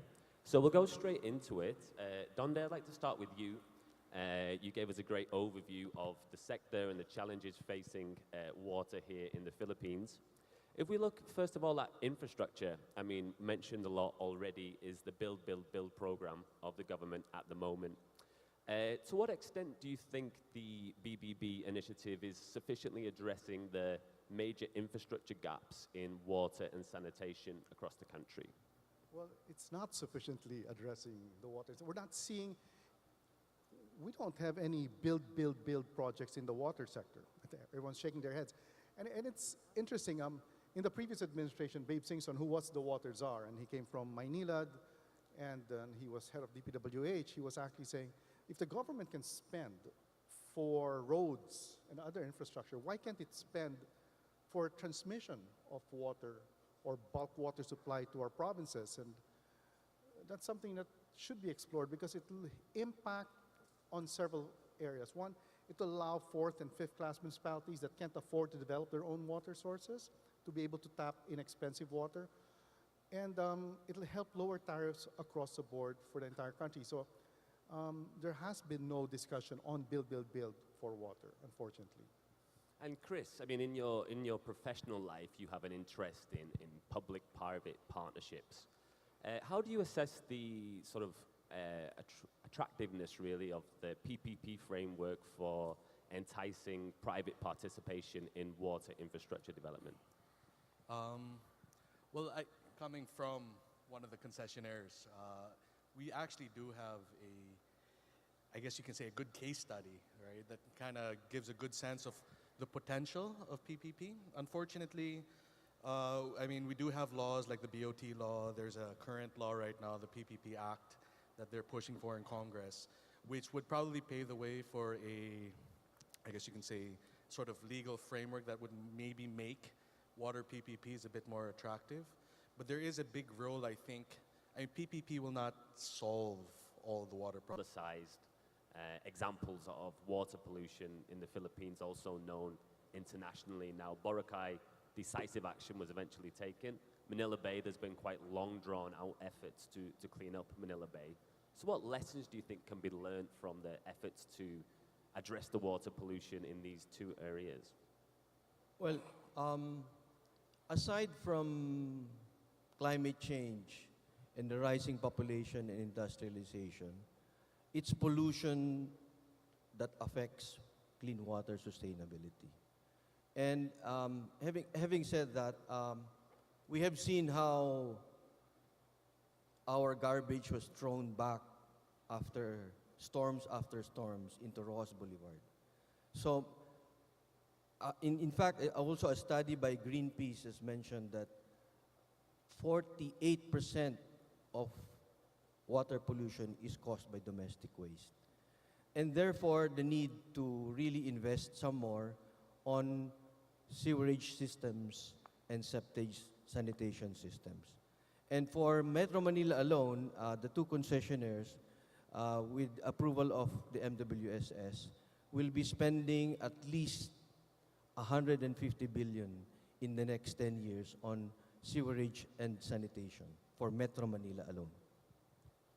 Chris, what role do you see for technological innovation, new technological advancements in expanding sanitation coverage and wastewater treatment in a cost-effective manner that will not perhaps involve unaffordable tariffs for households and consumers?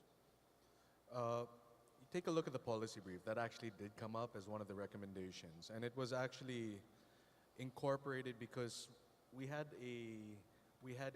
during the roundtable back in January, a DOST, right, representative that kind of highlighted the fact that we actually have invested, right, the Department of Science and Technology has invested in research and development in the area around both water and wastewater technologies that can be indigenously, developed, right, further. And so I think, I'm not an expert insofar as technological interventions are concerned, but the fact that we actually have resources locally trying to figure out what technologies can be used within the local setting means that, it tells me that there has to be a dialogue between the academe, right? The academe that's actually working on these things, along with our scientists in DOST, with private sector, with the utilities, with our water, our irrigation users, right?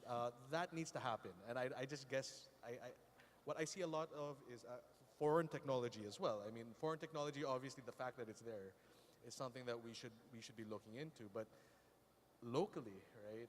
How do we capitalize on all that research that's been done using taxpayers' money to actually develop these, right? And considering that they're looking at indigenous solutions using indigenous materials would likely also potentially mean more affordable technologies, right? But you know, I probably leave it at that, and I just hope that they do join the policy dialogue insofar as water sector reform is concerned. They have a big role that they can potentially play there. And time is ticking down, which is quite appropriate for maybe the title of this panel, How to Survive a Coming Water Crisis. Gunther, I'd like to give perhaps the last word to you. How much time do we really have left to preempt this coming water crisis in terms of meaningful policy actions and infrastructure investments? And how confident are you that the political will and the urgency exists to really tackle this problem? Let me quickly add something to what Sure. what Chris said. We have been working with DOST in Cebu very closely to look at indigenous ways of cleaning up water. One of them is bamboo. There's several models around wherein resorts actually use bamboo to clean up their wastewater, and you get tertiary water out of it. So there are means and ways, and we have been exploring it, and we are looking into it together with DOST as for a project that is very close to my heart, because I said there must be means and ways to grow bamboo and utilize the technology. So we're working with a group in Pantayan to produce straws out of bamboo that you can grow with using wastewater. So there's a number of things that are ongoing in the country, not that will solve our problem on a larger scale, but if we start breaking it down on a smaller scale, then it's probably workable. And it takes, again, what you said earlier, it takes political will to support that, but DOST actually does that on a small scale, and hopefully we'll be able soon to replicate it on a bigger scale. As to how confident we are and how much time there is, we have run out of time, basically. It is not only 5 minutes before 12, but it is 12 already. So if we don't act now, we will not get over the finishing line. That is one thing for sure. Is the political will here? I think political will is always coupled with probably private investment, which sometimes, especially on the wastewater sector, is very difficult, but I'm sure Mon can say much more to that, because there's no such thing as wastewater fees. You tuck that into the freshwater supply because the laws are inadequate.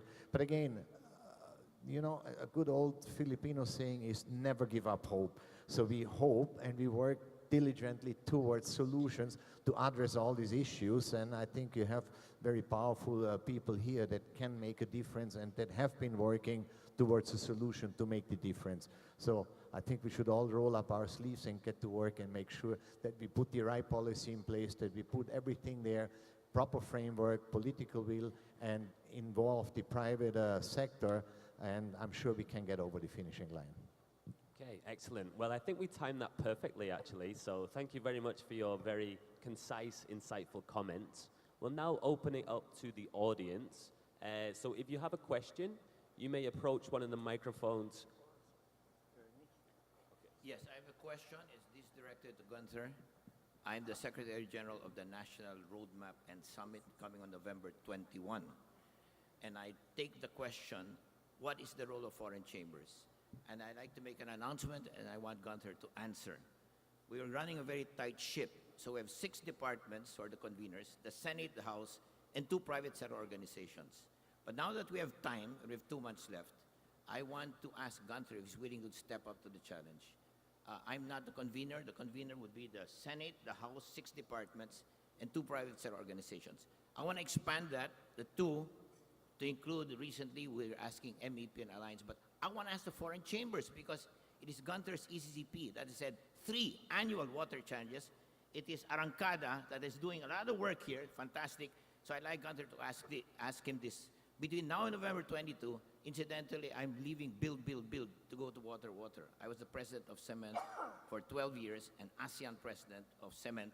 I'm full-time from build to water. Gunther, are you willing to now not only talk like this, but get involved in the working group between now and November 21, so that that summit, where we expect President Duterte to come, that summit will be much more enriched by the role and wisdom of the foreign chambers. Can you do that? Can you commit to that? Ernie, you took 1 minute of my time, and we've been working on this together for quite some time already. We've made some headways, and yes, you have all the chambers aligned with all your views, with all your visions. Again, we need to have political will in order for us to help.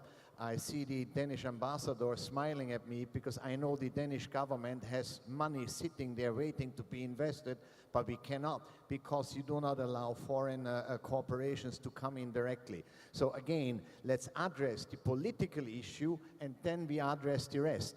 But you have our wholehearted support, 100% to go the right way to make a difference. And I see John nodding, I see Mr. Payne nodding, so everybody's on the same page. Yes, we are there to help, so let's get our act together and work together. So please don't be shy. If you have a question, just approach one of the microphones. You just need to mention your name and your affiliation.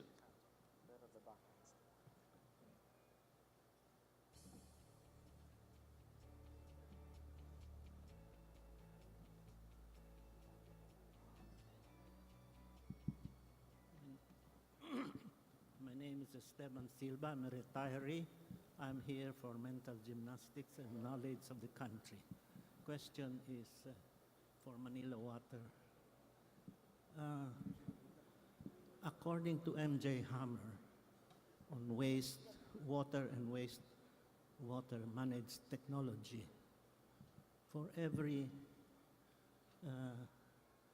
population of 1,000, there should be 100 sampling positions for coliform in the distribution system. I understand MWSS totally has only about a little less than 2,000. In a population of Manila of 10 million, that should be 10,000 sampling points.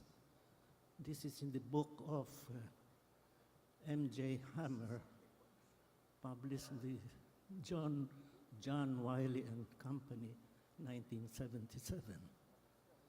And the second was taken up about federalism. During the British period of colonialism,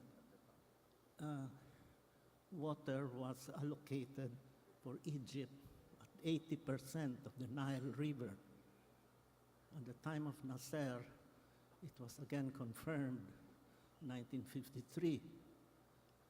Now, recently, Ethiopia has built a huge dam, the largest in Africa, and Egypt had threatened to bomb because Ethiopia wants to have their own development, and so did Sudan and all the areas from where the Nile comes from Uganda. Would you comment on that? But the important one is money MWSS. Does it have 10,000 sampling point tests in the distribution system, not at the source? Thank you. Thank you for your question, sir.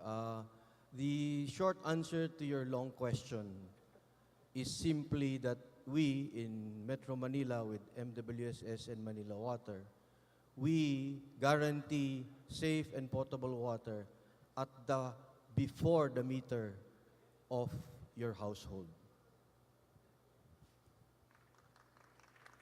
And would someone like to answer the point made on federalism as well? There was a second point of the question, I think, on federalism. This is not the political forum. Let's not talk about Okay. federalism. Let's talk about water, I guess, yeah? Okay.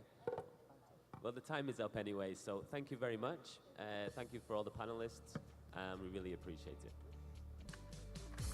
Many thanks to everyone who joined our panel discussion today and shared their interesting thoughts about water. May we ask for the whole panel to stay on stage for a quick photo opportunity. While the speakers are having their photos on stage, we would just like to encourage everyone to actively participate in our ongoing discussions, especially the open forum. May we also invite you to tweet about the event using the event hashtag Arangkada Fora 2018, and also please connect with us on Facebook and LinkedIn. Please also don't forget to complete and submit your evaluation forms. We would like to thank our sponsors and partners.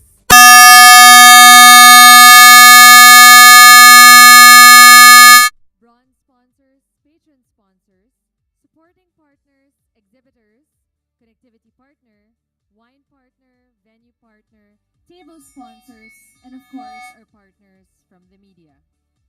Lastly, we are inviting you to check out the booth of the TerraMag Publishing and learn more about the proceeds from the Marawi and Beyond, the Joint Task Force Marawi Storybooks and CD music album Ala Ala sa Marawi.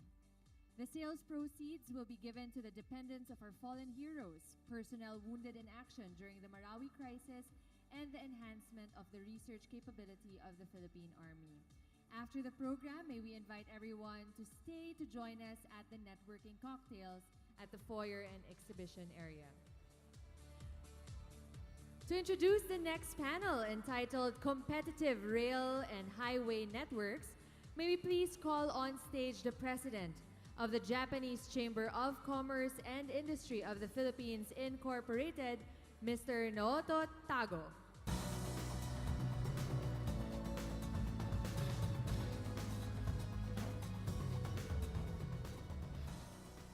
Good morning, everyone. Distinguished delegates, government and media guests, partners, ladies and gentlemen, I'm honored today to introduce panel 2, Competitive Rail and Highway Networks. You should have a copy of policy brief number 8 called Road and Rail in your delegate kit 1. Encourage you to skim through it as you follow the panel discussion also. Biographs of the panel are included in the souvenir program. We are very privileged to have 2 senior expert guests from the Philippine government to inform us about major road and rail projects, so very urgently needed to modernize the country's transportation infrastructure. DPWH Undersecretary for Planning and PPP, Maria Catalina Cabral, will speak first. We welcome her back to JFE event. Undersecretary Cabral will be followed by DOTR Undersecretary for Rail Timothy Batan. We thank him for participating in our Road and Rail Roundtable. Former experts on road and rail are on the panel. Mr. John Mango, General Manager, Philippine National Railways. Attorney Philip Lanada, General Counsel, Light Rail Manila Corporation. Mr. Raul Romlo, CFO, San Miguel Holding Corporation. And Mr. Yoshio Wada, Chief Representative, JICA Philippines. Our moderator is Mr. Coco Alcuas, Executive Director of the Makati Business Club. Coco has moderated several times at past Arangkada Fora, and we welcome him for back. As the fast developing economy, the Philippines has severe challenges to create efficient modern land transportation network. We estimate that within a decade, over 1 million new vehicles will be placed on the country's road every year. This does not include motorcycles, which will increase to between 2 and 3 million a year. This number twice last year's big volumes. My country, Japan, has 10,000 kilometers of expressways. The Philippines has 400 kilometers. Malaysia has 1,800 kilometers. The Philippines has only 77 kilometers of operating railway, including the 3 urban light rail lines in Metro Manila. This gives you an idea of how much more needs to be built.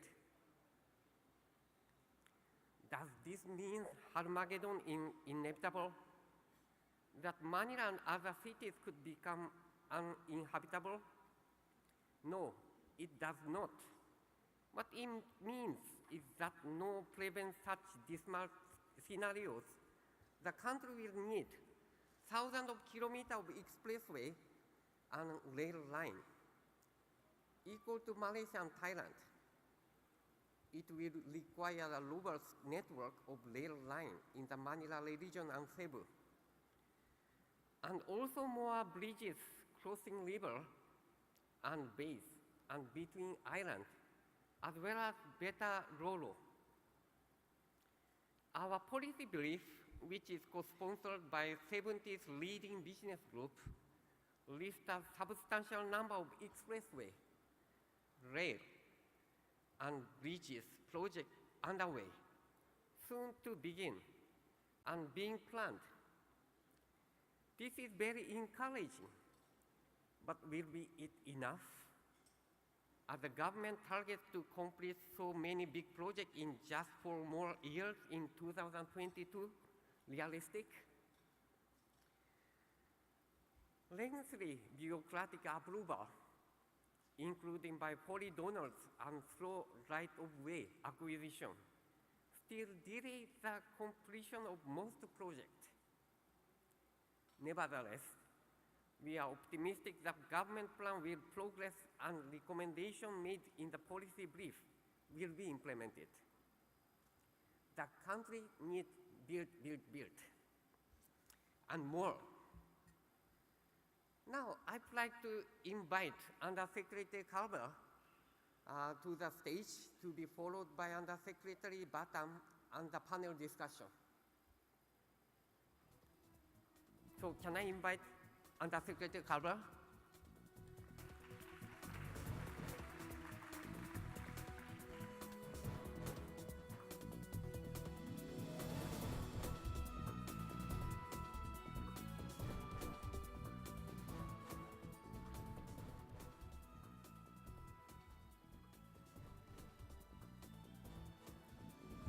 Good morning. I'm Undersecretary Maria Catalina Cabral of the Department of Public Works and Highways. I'm in charge of the Planning and Public-Private Partnership of DPWH. I'm here to present to you the program of the Department of Public Works and Highways, providing connectivity to increase competitiveness as we work for better infrastructure for a strong economy. Let me start with the basic DPWH mandate. Public Works and Highways, the department is mandated to undertake the planning and design, construction, and maintenance of national roads and bridges, flood control, water resources projects, and other infrastructure. But basically, with that, the length of the national roads of the country is around 32,868 kilometers, which is roughly less than 15% of the Philippine entire road network. We have around 8,260 bridges, totaling with a total length of 367,864 meters. As of December 2017, the condition of the Philippine road network is shown in the screen. I mentioned that the national road totals around 32,868 kilometers in length, 94% or roughly 95% of which are already paved. Our national road is actually divided into 3 classes or category. We have the primary road, mainly the north-south backbone and the east-west lateral. Then we have the secondary road and the tertiary road. As I said, 95% of the national road network have already been paved, but the bulk of the Philippine road network are local roads. They are classified into provincial road, municipal road, city road, and the bulk are the barangay roads, or what we popularly know as the farm-to-market roads. And the percentage paved or the paved road ratio is quite low along the local roads. As of December 2017, the percentage paved length of local roads in the country is only around 18 to 19% of the entire 177,595 kilometers of local road. On the national bridges, we have 8,260, but many of this, about 99% of this, are already actually permanent bridges. These are the ones along the national road. In DPWH, we have our own performance governance system strategy map, and we have updated our scorecard in line with our commitment anchored on the Philippine Development Plan and the Ambisyon Natin 2040, which is our contribution to the betterment of the life of the Filipino family. The branding of DPWH is captured in our Concreto 2022, which set out 3 major outcomes that shall be our contribution to achieving the Sustainable Development Goals intended to improve the life of every Filipino, and that is reduction of travel time, improving the quality of the roads, especially on safety, and protecting the lives and properties because of natural disasters. In the last World Economic Forum Global Competitiveness Report, our ranking remains the same. Out of 137 countries, we were ranked 104 from the last rating of the Global Competitiveness Report. This is, well, an upgrade, just an upgrade from the last ranking we had in 2016 to 2017, where we were ranked at 106 out of 138 countries. The index ranking at 3.1 remains the same for the 2 ranking period. If you go by 1 being extremely underdeveloped to 7, meaning extensive and efficient by international standards, the ranking of the Philippines at 3.1 remains to be challenging and much needs to be done. The Public Works and Highways remains to be the biggest infrastructure agency of government. This year, 2018, for the first time in the history of government, Public Works and Highways received the biggest budget among all national government agencies, even bigger than the Department of Education. Well, of course, education remains to be a priority of government, and that's why in 2019, DPWH received the second highest budget, will receive the second highest budget after the Department of Education. You can see on the screen the budget of DPWH, which has received significant increases over the last 2017 to 2018. We receive an increase of about 43% from what we got in 2017. Mainly, we are implementing highway projects, flood control, and other infrastructure like school buildings from the Department of Education and farm-to-market roads from the budget of the Department of Agriculture. Let me now cite to you the various programs of DPWH to better increase competitiveness by providing connectivity. First, we have our Convergence and Rural Road Development Program, where we aim to construct and build local access road to designated tourism destinations based on the master plan of the Department of Tourism or their National Tourism Development Plan. Here we identified, together with the Department of Tourism, various local roads. We also are improving access to RoRo ports, seaports, and airports that are being built by the Department of Transportation. Together with the Department of Trade and Industry, under our Roll It program, or Roads leveraging linkage to industry and trade, we identified roads, local roads, leading to industrial zones, economic zones, industrial trade corridors, manufacturing areas, to support the logistics, especially those that would create jobs and opportunities, because this is where the industries are. I mentioned already the the roads leveraging linkages for industry and trade. Let me highlight the program by saying that the local access roads that we identified under this were culled out from the plan of DTI based on their priority industry and services. Let me mention some of these industries and services that are priorities of DTI. For example, automotive and auto parts, aerospace parts, chemicals, shipbuilding, furniture and garments, tools and dye, BPO, transport and logistics, construction sites, and tourism destinations. These priority industries remain to be our focal priority locations or hubs, where we identified so that it will further fuel high growth of domestic investment. We want to build better access towards these industries. And by providing better infrastructure, we will be able to create more industries outside the urban areas, creating more jobs and income opportunities to more Filipinos. A total of 2,790 kilometers of roads were identified under this program.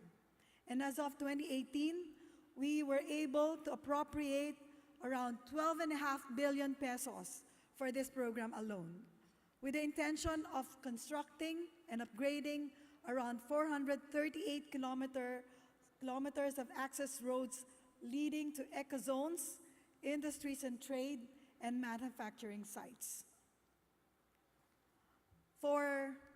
Under the Tourism Road Infrastructure Program, we partnered with the Department of Tourism.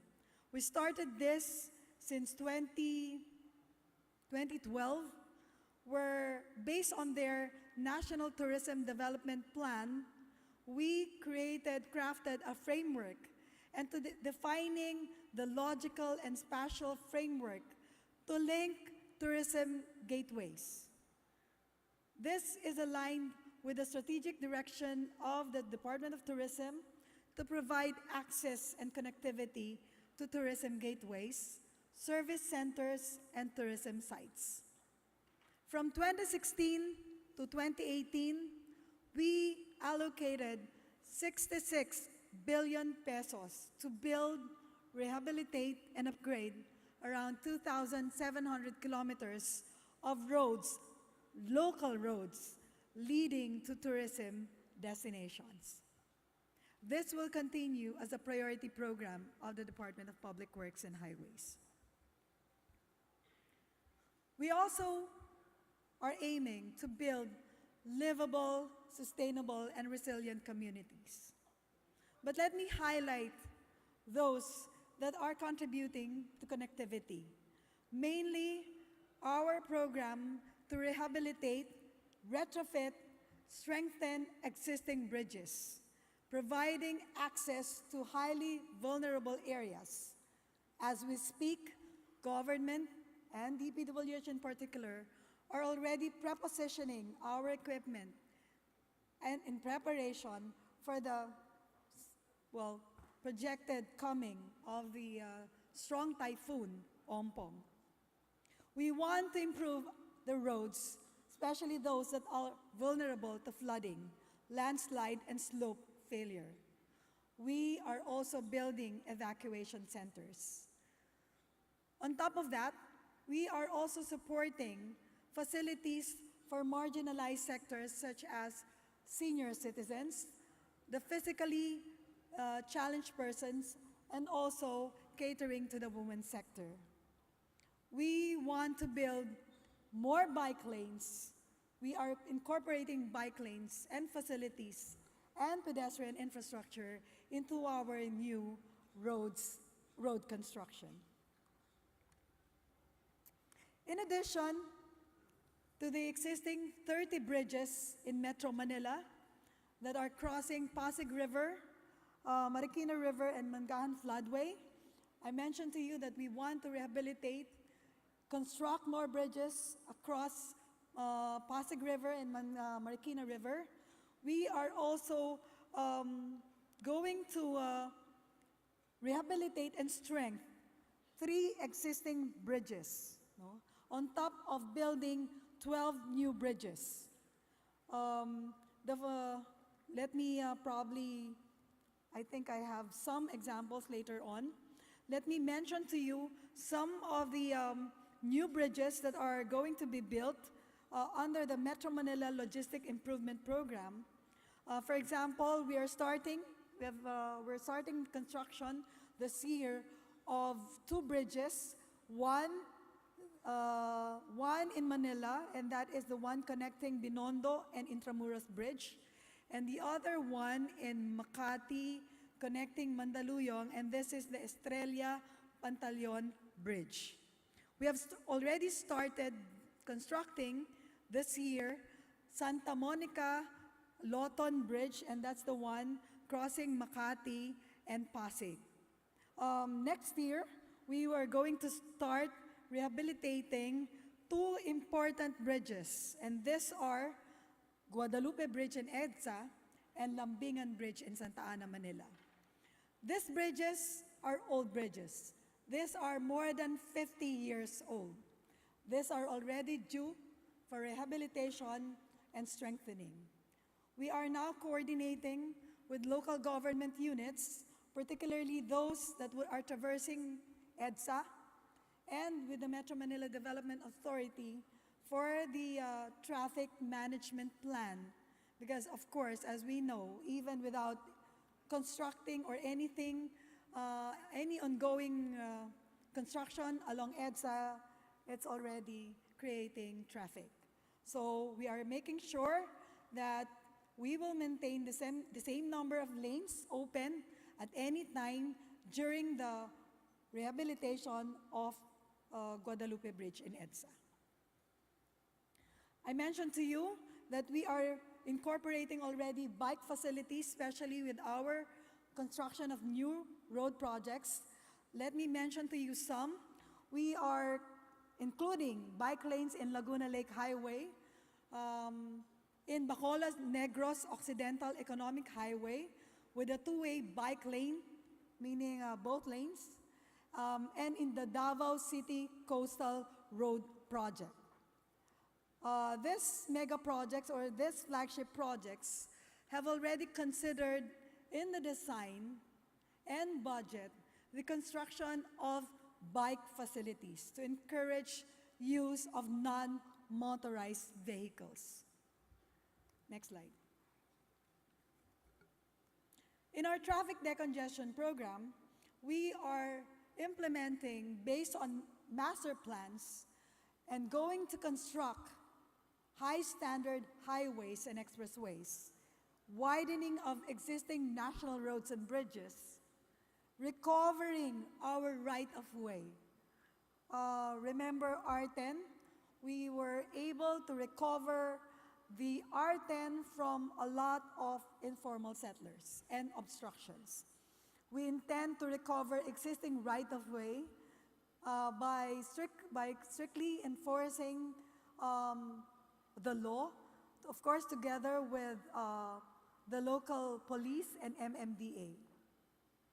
We are also building bypasses and diversion roads in congested areas where widening is no longer possible because it's more expensive to pay for acquiring the right-of-way, demolishing existing structures, rather than building along new alignments. We are also building flyovers in urban centers, interchanges, and underpasses. We have our high-standard highway network master plan, and we are now currently updating this with assistance from JICA. The government will continue to implement the master plan on high standard highway network development program, which we originally formulated back in July 2010, with the aim of decongesting traffic, especially on urban areas and highly traveled corridors. Of course, expanding the expressway network will definitely hasten economic development because we are avoiding over-concentration of these socio-economic activities in Metro Manila and other urban areas to eventually diminish the economic disparities across the country if we want to improve and develop regional economy.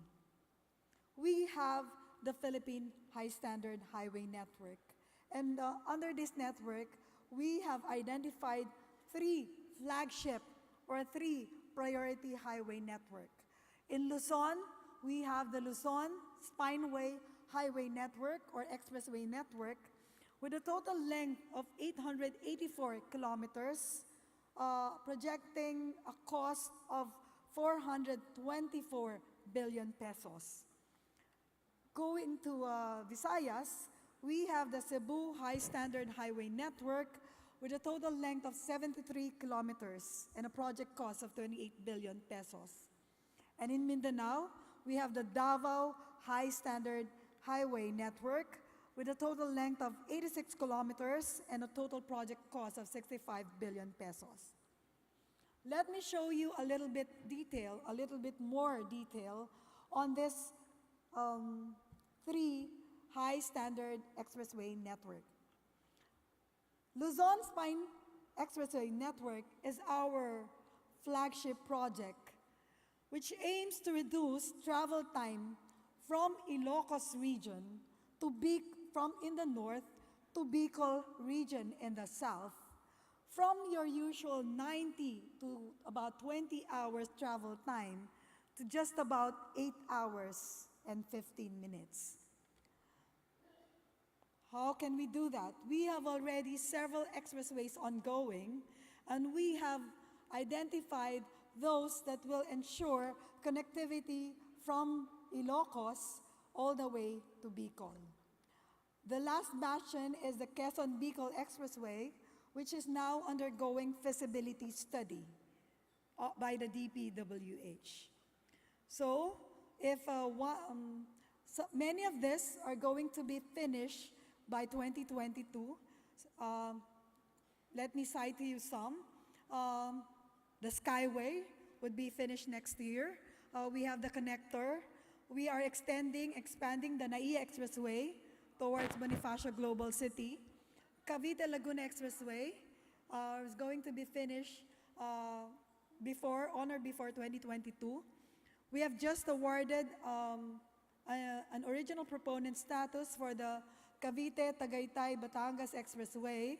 We are starting to acquire the right-of-way for the Toll Road 4, which is the extension of the South Luzon Expressway. We're now reviewing the extension of T-Plex, which were the original section will be finished by next year, and there's already a proposal to extend this all the way to San Juan, La Union. So, and maybe we can probably move again towards Ilocos.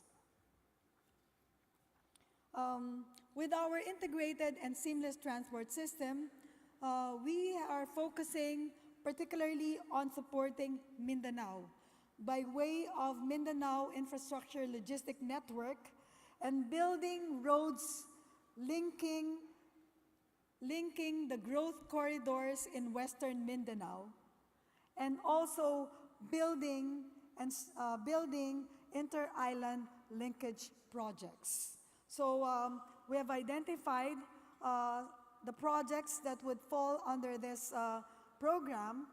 For example, under the Mindanao Road Development Network Program, 2,600 kilometers of road network in Zamboanga Peninsula have been identified for construction and improvement, and Growth corridors in Zamboanga are being supported now, Zamboanga Peninsula are being supported now by the Asian Development Bank under their program Improving Growth Corridors in Mindanao Road Sector. This have already started, and these are also planned to be finished by 2022. We are also supporting ARM, the Autonomous Region for Muslim Mindanao, by developing and upgrading primary access roads that will connect the ARM to the other regions in Mindanao, supporting the development objectives, especially in conflict-affected areas. This program consists of about 150 kilometers of road network, comprising of 6 major roads and missing links, and construction of 40 bridges along this road. With a total estimated cost of 24 billion pesos, we are now being supported by JICA to finish the feasibility study so that we can submit this to NEDA, if not latter part of this year, early part of next year. I mentioned to you our Inter-Island Linkage Mega Bridge program, which comprises of several bridges or several bridge projects that aims to connect the islands of the country. We are an archipelago. We want to connect the major islands by building a series of short and long-span bridges. Mentioning some of them, for example, ongoing right now is the Pangil Bay Bridge in Mindanao, connecting Misamis Occidental and Lanao del Norte. This is supported by the Korean government through KDCF, and this has a length of 3.7 kilometers that will cover deep bodies of water.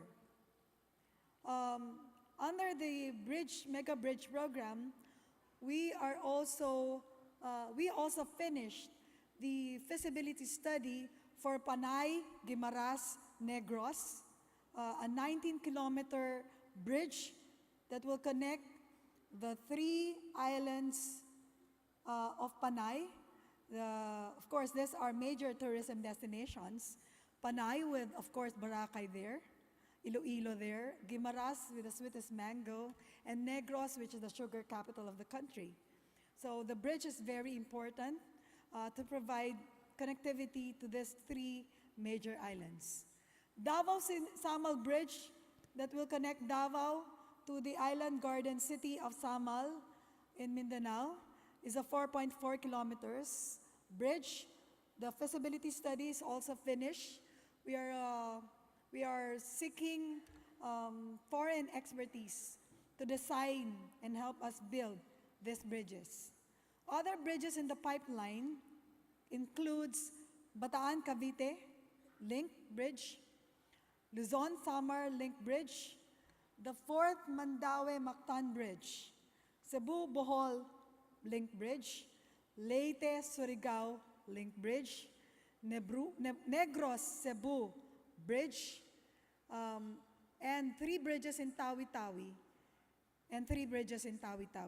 So those are in the priority plan and program of DPWH.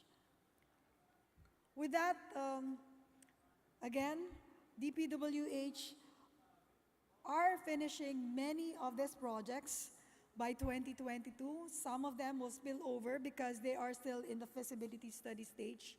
We hope that with providing connectivity, transport costs will be reduced, thereby improving the economic life of every Filipino. With that, thank you in behalf of DPWH. Thank you very much. Undersecretary Cabral, kindly stay on stage to join the panel discussion. May we now call on the moderator for this panel discussion, the Executive Director of Makati Business Club, Mr. Coco Alquaz.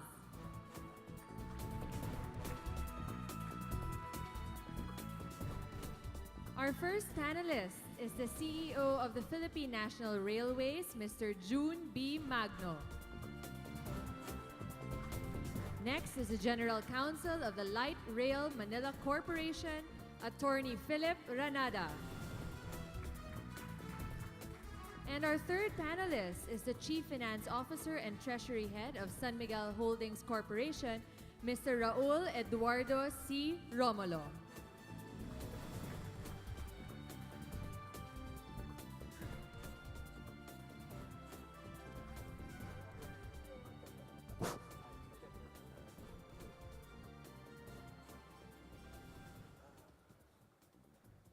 Good morning.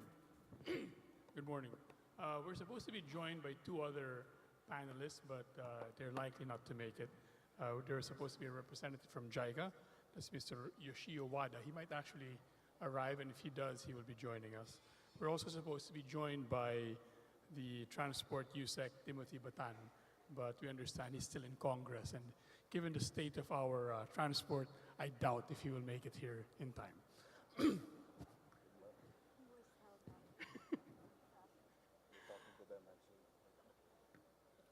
Okay, you know, we heard all, I mean, I don't know how many of you read the Arangkada paper, the briefer, and certainly the Undersecretary's presentation was very comprehensive.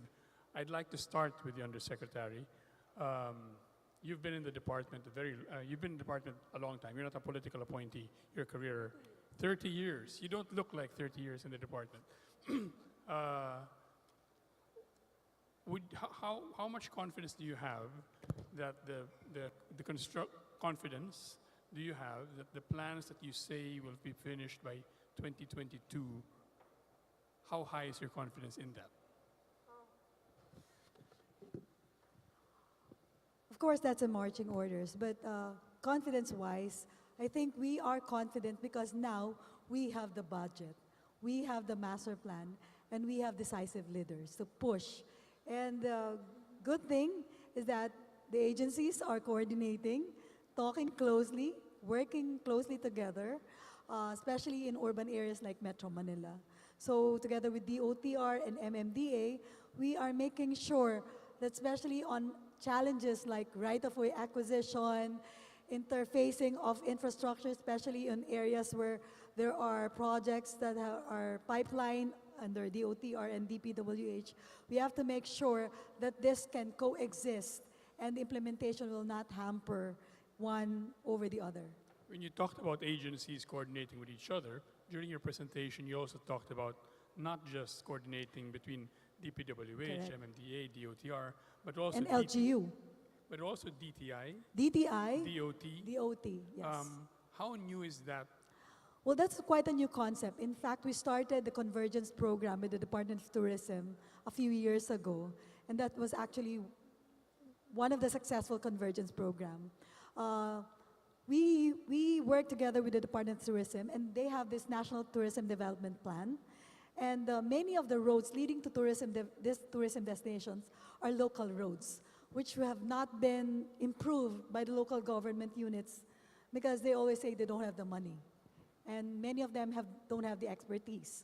And therefore, national government, public works and highways, which should be taking care of the national roads, can support them by using our budget, our expertise, including our technical people, to make sure we improve the local roads leading to tourism destinations. The condition only is that the maintenance and upkeep of the local roads will have to be for the local government units. One of the recommendations or conclusions in the Arangkada paper is that the government should not forget maintenance. Correct. That's the It's way very it's stated. important. That's very important. What's being done now that's different from previously so that for sure the maintenance is kept up? We ensure that we have this memorandum of agreement with the local government units where the project is located to ensure that they will cover the maintenance of these local roads once finished. Because national government would have already provided the capital outlay and the expertise to improve this road. And in fact, the revenue that will be generated out of increased tourism arrivals, for example, or creating industries where we are improving the connectivity, will redound to the local government units, actually. So it's not really the national government who's going to benefit, but actually the local government. They will have more tourists visiting because you have better roads. And we also work together with LGU to make sure other facilities are provided. For example, there are enough, for example, with DOT, they should make sure that they promote the hotels and accommodations so that tourists will be attracted to, visit the areas. You started your presentation, and the Arangkada paper mentions this as well, that we are behind in ASEAN 6, and we are in the bottom third in the whole WEF report. And Arangkada says we have to be ambitious, and I think you say the same thing. We have here with us today somebody from the private sector, Mr. Raul Romulo of San Miguel. San Miguel is one of the biggest infrastructure PPP participants. Do you think we are on track to, for example, getting close to Malaysia, Thailand, Indonesia standards in terms of infrastructure? Well, the thrust to move and close the gap has started. Whether we can do that in the next, with the close of this administration is the question we would like to ask. But the important thing is this administration has very importantly began the steps and put the foundations in order to make an integrated plan finally come to fruition. We in the private sector just hope that the next administration will continue with the thrust that this government has initiated. We have experience in the past administrations when administrations change, the plans and the thrust of each government changes also. So a lot of the projects that this government has started on the infrastructure sphere are actually very good and very refreshing. And we would like to see a continuity going into the medium and long term. What do you think the government and the private sector can do to ensure that these plans are maintained as we cross administrations? Well, this government has actually opened the window to unsolicited proposals, and San Miguel is one of the most prolific submitters to this window, together with other conglomerates. What we'd like to see is the government continue with this effort, but also find a balance of including not just ODA, but also bringing back the PPP, as well as maybe continuing the hybrid financial structures to continue with trying to find ways to tighten the infrastructure gap. In our sphere, we'd like to see at least, and I see the government is beginning this, increasing their personnel and analytic people to be able to vet and analyze these projects to make it move faster. Right now, there is still a shortage of these expertise, and we would like to see the government increase this to be able to manage the projects that are being submitted. So there's a whole menu. You're saying that we should build up each of those classifications. What can the private sector, the government do to ensure that when a new administration comes in, these projects continue, or most of these projects continue?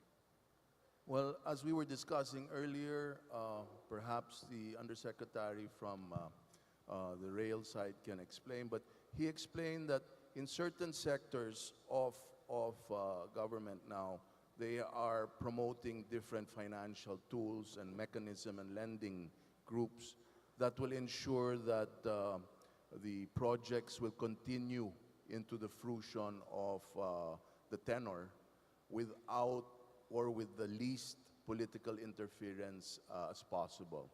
I'll leave that to the Undersecretary to explain. But on the private sector, we should just continue to contribute our know-how, our expertise in every which way we can, which a lot of the private industries have been doing now, and to continue to share what other values we have to contribute to government.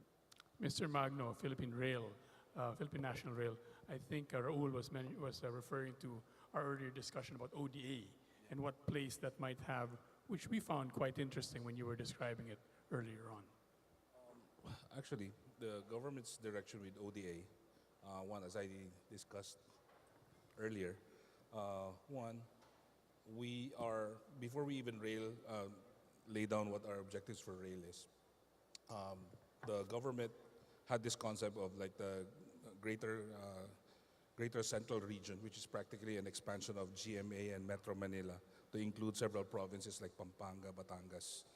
We wish to be the primary people mover. However, if we use 100% PPP model, let's say from Pampanga to, let's say, Makati, the fare box will be really expensive and it cannot support daily commuting service. So the fare box is what the public can Yes, it's actually like when you collect all the fares and then you put them in the project, will it sustain a project? Then that will be the basis of viability and the feasibility of a project. However, if we put PPP, the cost of financing non-private sector draws some of the money out of the fare box. So what we wish to do, we work with agencies like JICA. What we want to do is the infrastructure side, we want to borrow that through ODA, and then the operation and maintenance, like some of the San Miguel projects, it's BTOM, it's like build and then transfer, then we pay amortization payments. This time, we don't want the private sector to, build the infrastructure. We want to build the infrastructure, borrow the money from agencies like JICA, and then we put it for PPP, for operations and maintenance. So their balance sheets doesn't look ugly at all, actually, because the infrastructure cost would be with the national government. It's actually much more nimble if we do it that way. And this helps ensure that projects continue beyond Yes. administrations? Yes, and we don't tax the commuters that much. Like as I mentioned to you in the holding room, we have objectives like between habitation and place of employment. We want them to go there in 55 minutes and that it can be supported within minimum wage and all that stuff. So we cannot tax the fare box that much. That's why we are, one of the tools that we have in the toolbox is to use ODA to finance the infrastructure and manage our balance sheets. Attorney Renado of Light Rail, LRT-1 was one of the biggest projects of the previous government, and there's a lot of promise to that. I think many of us were looking forward to being able to take the train all the way down south. Could you give us an update on that and whether in the last year or so, if things have picked up, accelerated? Because we've heard of setbacks there. Well, it's better now than it was 1 year ago. We hope to earnestly begin physical construction by early next year. And I think in the policy brief, you read something, I read something on right-of-way law and the organizational capacity of government agencies to deliver right-of-way. And, well, I guess the LRT-1 experience is instructive. I don't know how much time I have, but it's, organizational capacity, when we first started the Cavite extension, we realized that the right-of-way coordinates were all over the place. And maybe that was because the right-of-way coordinates were done back in the 1990s. It's actually a project conceived a long time ago. Now, we went to the project manager at the time and asked, oh, there's something wrong with the right-of-way. And the project manager goes, look, you have the road, just build on the middle of it. So for me, when I heard that, that kind of told me that maybe the organizational capacity isn't where you want it to be, because if you build a house, you want the coordinates definite. What more a a 12-kilometer rail line where you just move one thing 1 meter, it affects the entire project. And we go through the process, and okay, we have to procure someone who will do the survey. That's 6 months. We have to procure someone to relocate the informal settlers. That's 6 months. Oh, now we have to terminate the contractor we procured for the informal settlers. So we need 2 months to terminate and another 6 months to procure. Oh no, the informal settler relocation site, we forgot that it needed a water pump. So it's gonna take us 6 months to procure a 30,000 peso water pump. And it just goes on, right? And when we were confronting those problems, and eventually the private sector just said, I'm gonna pay for that water pump. We're like, okay, and we kind of realized why, because, rail lines are placed on highways where there's little right-of-way and ISF issues. So if you give to that agency the power, the responsibility for relocating 1,500 informal settlers and expropriating more than 200 private parcels of land, you wonder maybe the government expertise on that is with the DPWH, but you realize why they can't tap the DPWH because they're building 1,000 kilometers worth of road. And so, yes, I agree that as Raul was saying, it's building up that organizational capacity to deliver on right-of-way. We've been joined by Yoshio Wada of Japan International Cooperation Agency. And most of us in this room have heard about multiple or many JICA studies over the years, for which I guess the Philippine government thanks you. But in terms of implementation, I think that's where it is lacking. When you look at the Philippine transport infrastructure sector now, what do you think remains the main roadblock?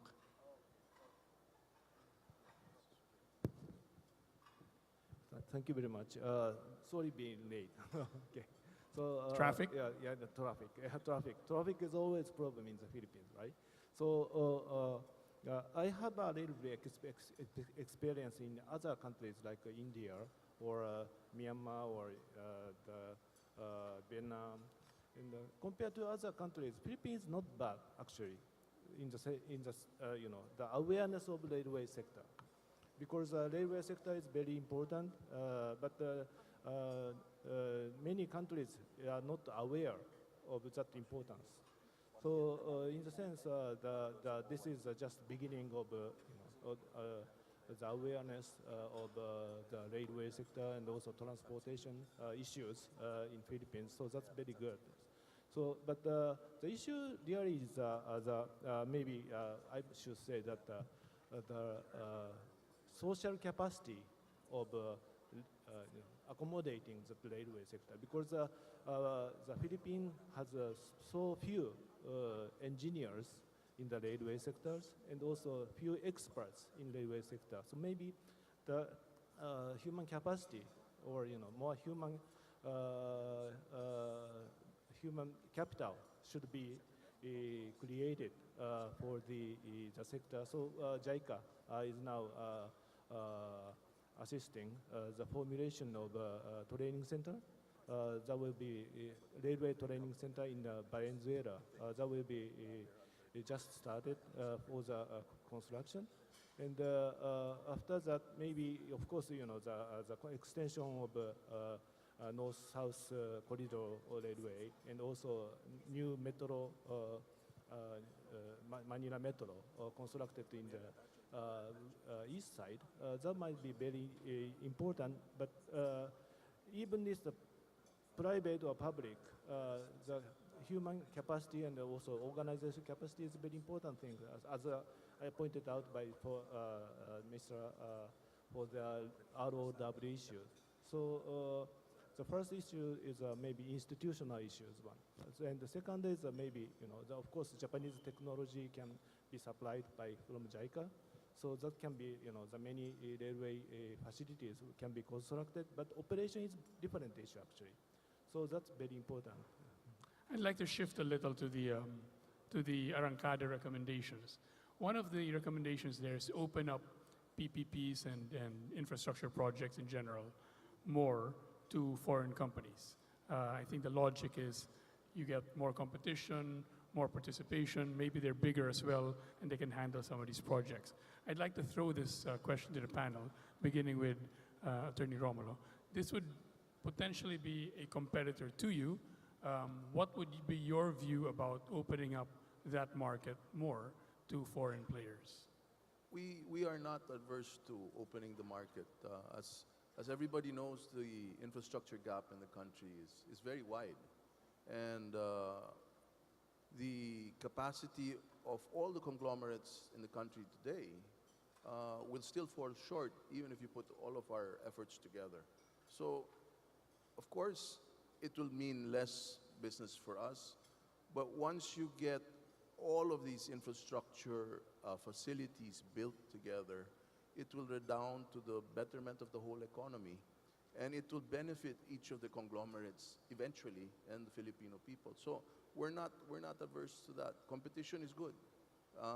May I also ask, since we touched on right-of-way earlier, Yusek Cabral, maybe you would like to enlighten the public that's here today that the new steps that have been done with the right-of-way to improve from the past administration, and how you think we can further improve that going forward, because it's still a major challenge for a lot of our projects as it is right now. Back in 2016, before Yusek Cabral answers, a law was passed which I thought was supposed to help in the right-of-way issue. But as I learned this morning before the panel, it's opened up some problems as well. Before we get into those problems, which I'm not sure that Raul has shared with you, but you can share with us, how does the right-of-way picture look now? Okay. I probably would want to react first to the capacity issue on the possibility of opening up to foreign companies. Of course, government welcomes that. In fact, the PPP program of DPWH is only about 5 to 7% of the whole budget. And around 80% of our projects are locally funded. And about 10 to 15% are ODA. So you see the bulk of the project is not just ODA funded. And therefore, the capacity issue is not just on PPP or ODA, but also on the locally funded projects, meaning we have to have enough number of contractors to build all this. And you just saw the DPWH program. What about the other agencies' infra, correct? We just have to have enough technical people, engineers, experts, consultants, architects. So again, the challenge is not just on capacity of government, but also on the capacity of the private sector, particularly of the construction industry and the consulting industry sector, correct? So this is as much issue as that of the capacity of government being able to absorb all of this. Because even if we lay down all of this and we have the budget, does the private sector have enough? For example, number of contractors. How many contractors, AAA accredited? That's why government has opened the doors now for foreign contractors, accrediting quadruple A, so that they'll be able to participate in big ticket projects, not just for PPP or ODA. Going back to the right-of-way remains to be a challenge, not just of DPWH, but all agencies implementing infrastructure. We had that law passed in 2015 and became effective. And this actually identified a lot of areas aimed to accelerate acquisition of right-of-way. Of course, there will be hiccups. For example, one of the requirements of the new law is an independent land appraiser.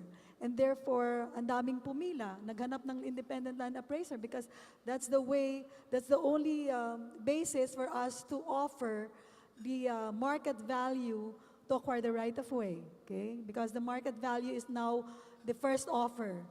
In the past, it was the zonal value. So now it's the market value.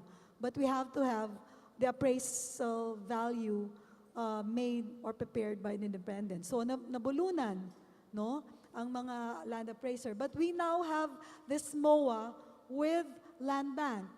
And they are also already, they have already identified ways to beef up their capacity to appraise. No? Sa umpisa lang naman yan. Another challenge on right-of-way acquisition is the relocation of informal settlers.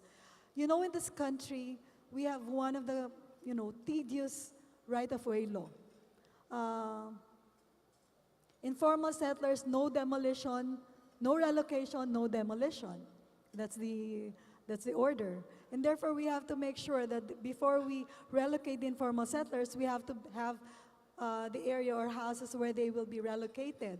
And it's the mandate of NHA to build the houses for the informal settlers.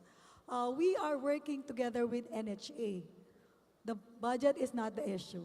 It's the capacity, again, of NHA to build as many houses, build houses. Backlog na nga sa Yolanda, meron Marawi, and we have Metro Manila for the relocation for our big-ticket projects. After this, I'll have to run to COA to meet COA chair together with Secretary Villar to discuss on how to facilitate the construction of houses being done by NHA. Kasi sila din, kung pwede nga lang kami magtayo, ginawa ko na. But having said that, Public Works have created task force for each project that we are implementing under the BBB program. These are the big ticket projects. We also have taken on the task of acquiring right-of-way for projects by the OTR. So, for example, Skyway. We took charge of that last, when Secretary Villar took the helm of DPWH, we assisted, supported the OTR and take the helm of acquiring the right-of-way for Skyway, Toll Road 4, what else? Why did you have to? Because it was actually being done by the OTR through TRB. Okay. And since the OTR said, while DPWH already has a lot on its plate, would you help us acquire the right-of-way? O sige, ang boss, sabi nila, sama-sama daw together to deliver the build. We took on acquiring the right-of-way for these big-ticket projects. What's that role? They do have the expertise. DPWH also has the expertise. They've always had. They're more expert at that. Yeah. Oh, while I won't say it's expertise, we are better than the other agencies. Mas maganda na yung expertise kaysa better. Kasi marami din, I mean, at the end of the day, you will see in the news that there's delayed project are delayed because of right-of-way acquisition. Yes. Sama mo na rin kaming real. It's actually a bandwidth issue with them. Parang you can outsource that even to the private sector. Actually, that has been discussed, outsourcing right-of-way. But bottom line, private sector would always say, government, you have that eminent domain power. Pag kami ang nakipag-usap, tinataasan yung value. So you better be on the front line and, negotiate in behalf of the private sector, even if it's unsolicited. So we do that. Let me just interject. DOTR took a different approach. What we did is we have the key shelter agencies like HUD-C, PCUP, and then NHA and SHAF-C. We recognized na meron ng bandwidth issue with DPWH and some other agencies. So what we did, we had an experience called North Rail, that it was supposed to be a transport project, it became a resettlement project. So we were like bogged down. So part of the lessons learned of the North Rail project is, okay, let's take the resettlement out of the way, and let's concentrate on the transport project, and let's push these key shelter agencies to do the resettlement and the right-of-way issues. Right-of-way is practically resettlement, 50% resettlement. That's what we saw. So part of that is to empower the key shelter agencies, and that's what we did. And actually, that's true. DPWH is really good in the row acquisition. It's much more of the row is bogged down because of resettlement and because of the Lina law. Attorney Randa, you wanted to add? Yeah, well, I was just about to add, the Right of Way Act, the new Right of Way law, I guess it has made things better, but obviously it's not enough. I think two things which we experience in LRT1 is, when you cut through right of way through a piece of private property, it's never a clean cut. There'll always be this orphan lot which you can't even park a car on. Of course, the private landowner would say, hey, I can't use that anymore. Compensate me. The government would say, but I'm not buying that land. Why should I compensate you? So I guess that's one thing. And second is, it's probably not a right-of-way law issue, but more of maybe Commission on Audit Rules or internal audit rules. But Meralco relocation, right? Of course, Meralco would say, for me to relocate these 115 kV towers, 200 whatever, I'm going to have to buy all the materials abroad. And I need you to pay me 40% down payment because I have to buy those materials. And in the private sector, that's all fine. That's all understandable. Of course, government might tend to say, but I can't do that. I can only pay you once the project is done or some other milestone. So I think it's bridging those issues, which also. Let me just join that part of the discussion. On the utilities relocation, we also have a plan how to resolve that. What we do now with Meralco is we will put the payments in escrow and then just complete the work. The money's there. We're not going to touch it.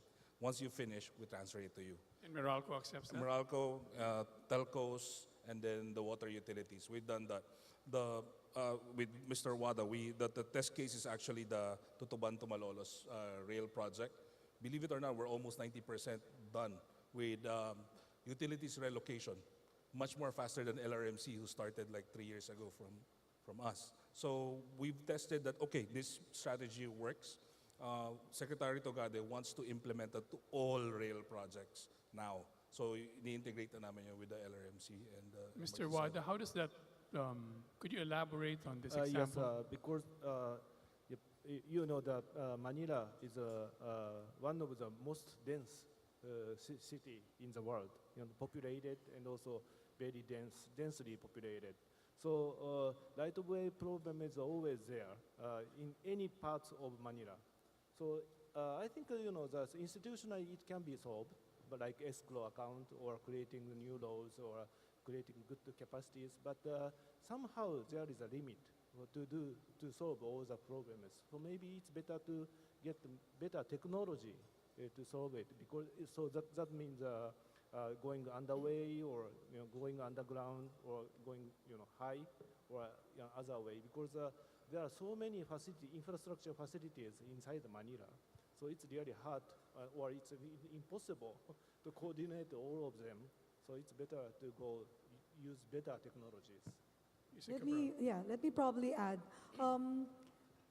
The orphan lot, what we do is that, of course, we cannot pay. There are certain auditing rules. But what we do with an orphan lot, especially talagang wala nang use, is that let the private sector file. Then, if to justify na wala naman talaga siyang magiging use na, then that's the time we can pay.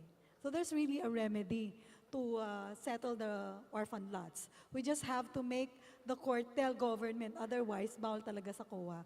But that's easy, because what the private sector can do is just file for the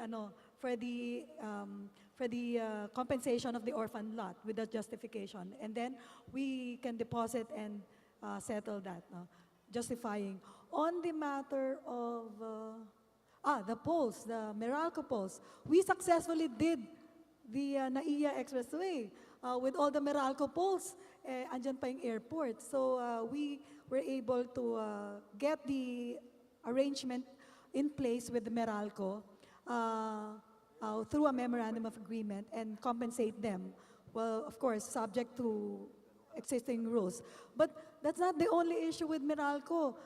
We're talking of electric poles all over, right? You can travel a national road and see electric poles on the road because has not been relocated. And when we widen, it poses greater hazard rather than, provide additional lane. So there's this NEA law that compels agencies like Department of Energy and Department of Public Works and Highways to work on relocating the poles, electric poles outside the existing national roads. Yung Meralco, sa malalaki lang yan. Pero, the national road, you could see a lot of electric poles right on the middle of the road, which creates more hazard than safety. May I add anything? Anyway, is this still about right of way? Still, just the last, maybe, Kathy, in your department, since you've seen all of the variations and all of the problems that we've encountered, both the public and the private sector with right-of-way. We already have a new right-of-way act. Perhaps you can ask your secretary to assist in sponsoring amendments to the right-of-way. Maybe Congress can help us here. When we see infra projects of national significance, perhaps there can be a clause for reclassifying these areas for infrastructure use so it can be immediately used. And there, again, in reclassifying, there is a timetable there. No? So perhaps you can recommend, and with the help of Congress, certainly. find a better solution to our problems. And as gentleman from JICA said, we do employ a lot of engineering solutions now, as Yusek Cabral knows, for our Skyway. When we could not go through a certain very heavily congested area, we went around it on top of water. For NAIA, we went on the Tripatigalina, and it just, we had gone under. For Skyway Stage 3, we're going around the San Juan River alignment. So we're finding solutions there. There are many solutions there. And in terms of finding other creative solutions, we have done this also with the Department of Public Highways. If there are areas where we can advance the purchase of the land, we have agreements with the government for as long as they pay us back. We will advance the purchase of the land. So there is but if we can find a way to implement a better solution, we would welcome that. Thank you. That's a good idea. I think I will pitch for the secretary to convene, probably to start reviewing again and see where we can again introduce some amendments or improvements in the existing right-of-way law. Before we go to questions from the audience, I'd like to end with this question for everyone. The Arangkada paper talks about the need to be ambitious about our infrastructure planning. Could I ask the gentleman and the lady in the panel, do you think we're being ambitious enough? And also, ambition and plans, such as the plans we have from JICA, are one thing. But what kind of new energy or political will needs to be put in place so that these ambitious plans can be effected? Raul? Excuse me. Yeah. What would it take, you think, so that all these plans will finally come into place? Okay. Yeah, I think the capability of Philippine government is very good, and also what they are doing is very good, and people's recognition of the importance of this issue is very good. So I think the plan can be achieved, and also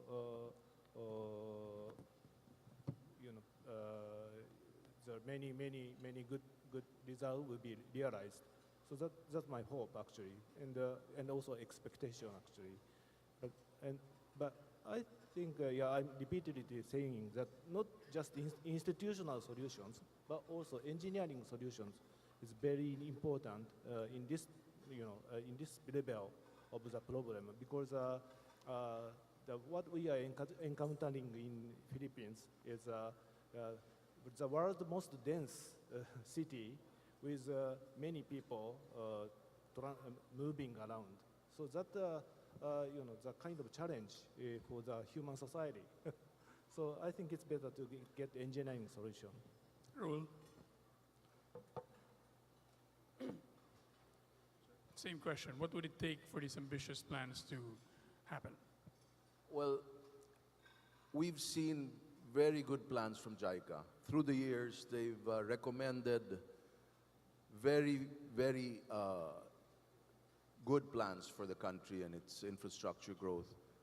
We would like to see finally an integrated master plan put in effect using the JICA plans and all the other plans that have been submitted to government through the years, and see it done through continuous administrations for implementation. We would also like to see a rationalization, as recommended in your paper, of agencies. For example, just at the top of my head, you have CAAP as your regulator for airports. At the same time, they're also managing airports, and there are conflicts there. So if you can rationalize that as well in not only one aspect of the agency, but all throughout. So you'll have a continuous delivery and sustainable program development going into the future. Attorney?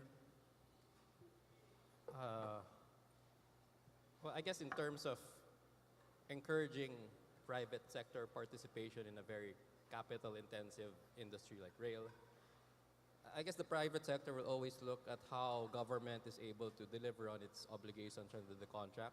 We touched on right of way earlier, and I think the 1,000-pound gorilla in the room often is the obligation to pay, right? Fare increases, for example. We've seen it not only in rail, we've seen it in water, we've seen it in tollways, and the uncertainty is very difficult for us. We want to be the best, right? Why can't we be mentioned in the same breath as Singapore, Hong Kong, rail, Japan? We want to be the best, right? Second is it's hard dealing with the banks because in a project finance setting, if you're an energy company, you could just mortgage the plant. But in a rail setting, since the government owns the asset, the banks will just say, I'm looking at your revenues.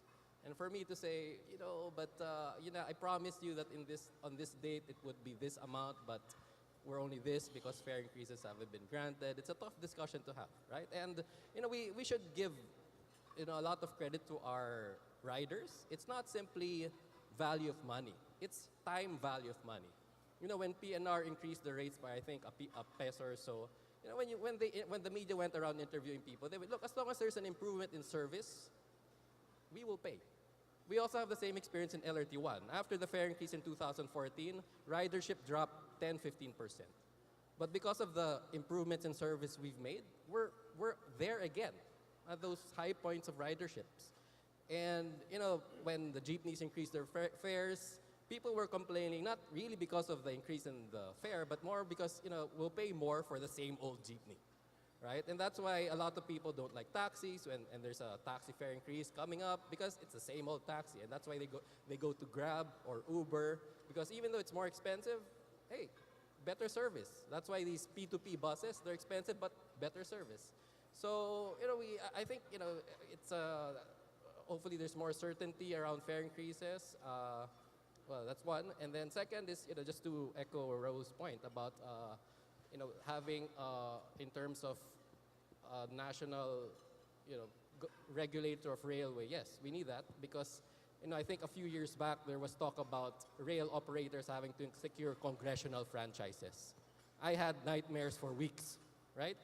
So, we need a professional regulator. We need laws which are specific to the rail industry because we can't rely on malicious mischief under the revised penal code, loitering provisions under local government laws. No, we need, just like in airports, we need specific laws for railway, especially now that we're developing hundreds and hundreds of miles of railway. So, June? To deliver all these ambitious projects, the government is hedging it on the hybrid PPP, where the cost of infrastructure is under ODA or some other means of financing, and then the operation and maintenance, we want to offer that for PPP. We agree. the private sector could run these services much more efficiently because of their faster procurement processes, and then there's optimization and best practices.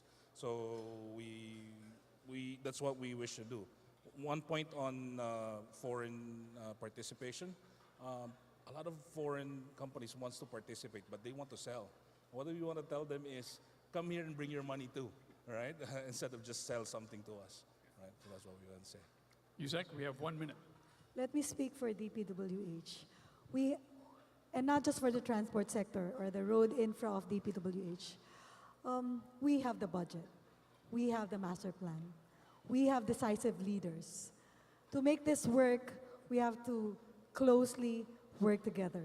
National government, local governments, of course, the legislative branch, to make sure, budgets are passed and provided for all these big-ticket projects, most especially the private sector. At the end of the day, much is expected, not just from us, but also from the private sector, with all the technology, the skills, and the expertise that private sector can bring, not only for the PPP projects, but also for the rest of the projects that are being implemented, either through ODA or through local funds. Let's do this not just for us, but for our children and their children, right? And their children's children. We've ended exactly on time. I'd like to ask if there's time for questions from the audience. No more? Okay, in that case, please join me in thanking the excellent panel this afternoon. Many thanks for everyone who joined our panel and made it a very interesting discussion. May we ask the whole panel to please stay on stage for a quick photo opportunity.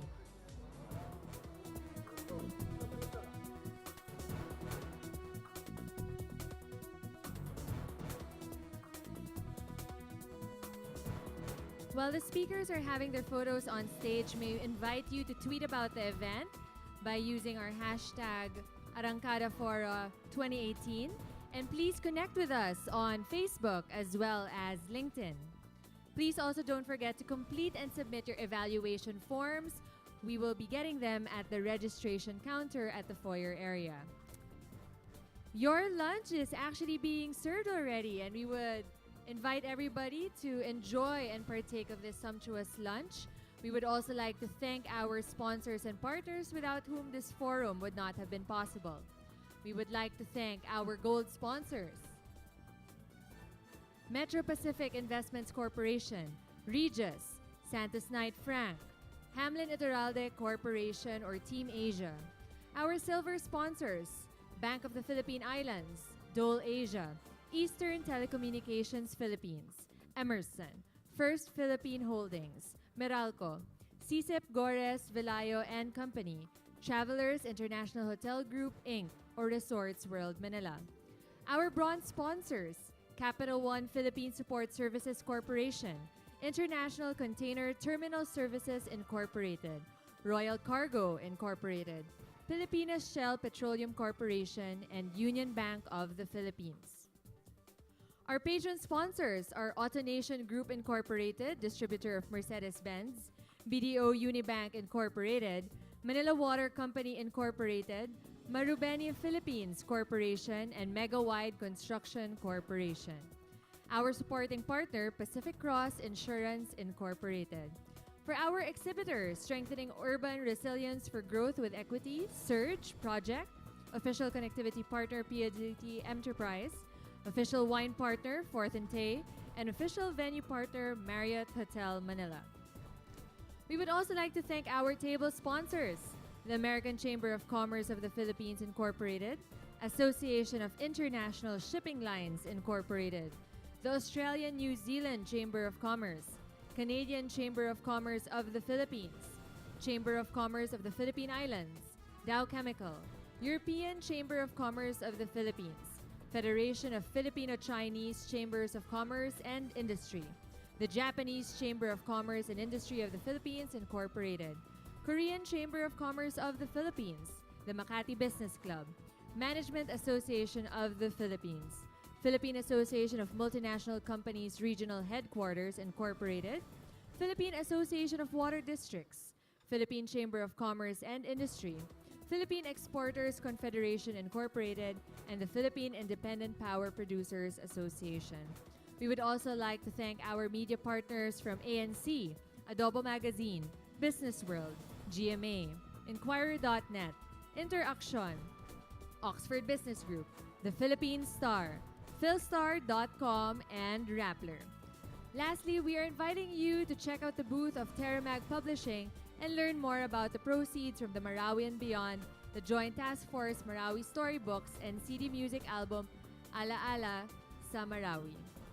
After the program, we would like to invite everybody to join us for the networking cocktails at the foyer and exhibition area. Thank you.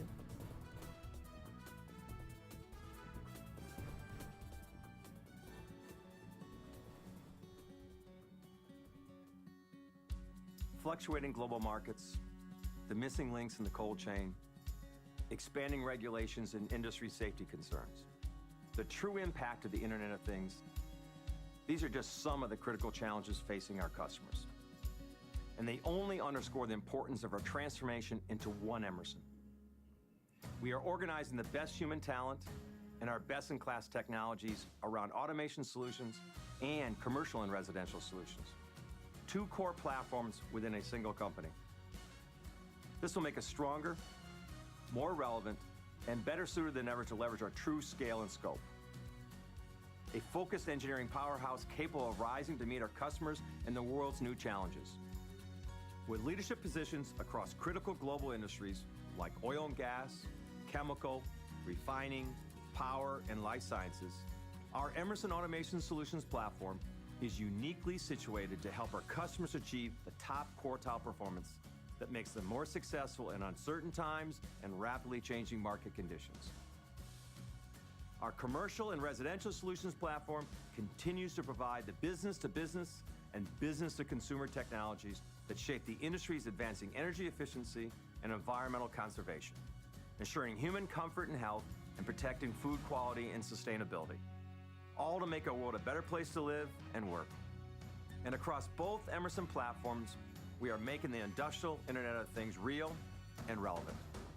From our plant web digital ecosystem to the Sensi connected home, we are enhancing productivity and providing new customer value. This transformation is the fullest expression of the Emerson spirit of engineering full on. The enduring strength of our vast industry expertise, matched only by our adaptive nature, will put us in position of success over the long term. And will continue to support our promise that with Emerson, you can always consider it solved.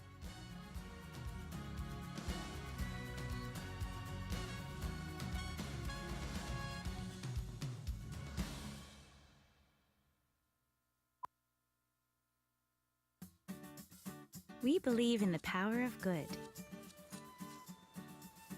Some might say that's idealistic. We like to think it's a better way of doing business.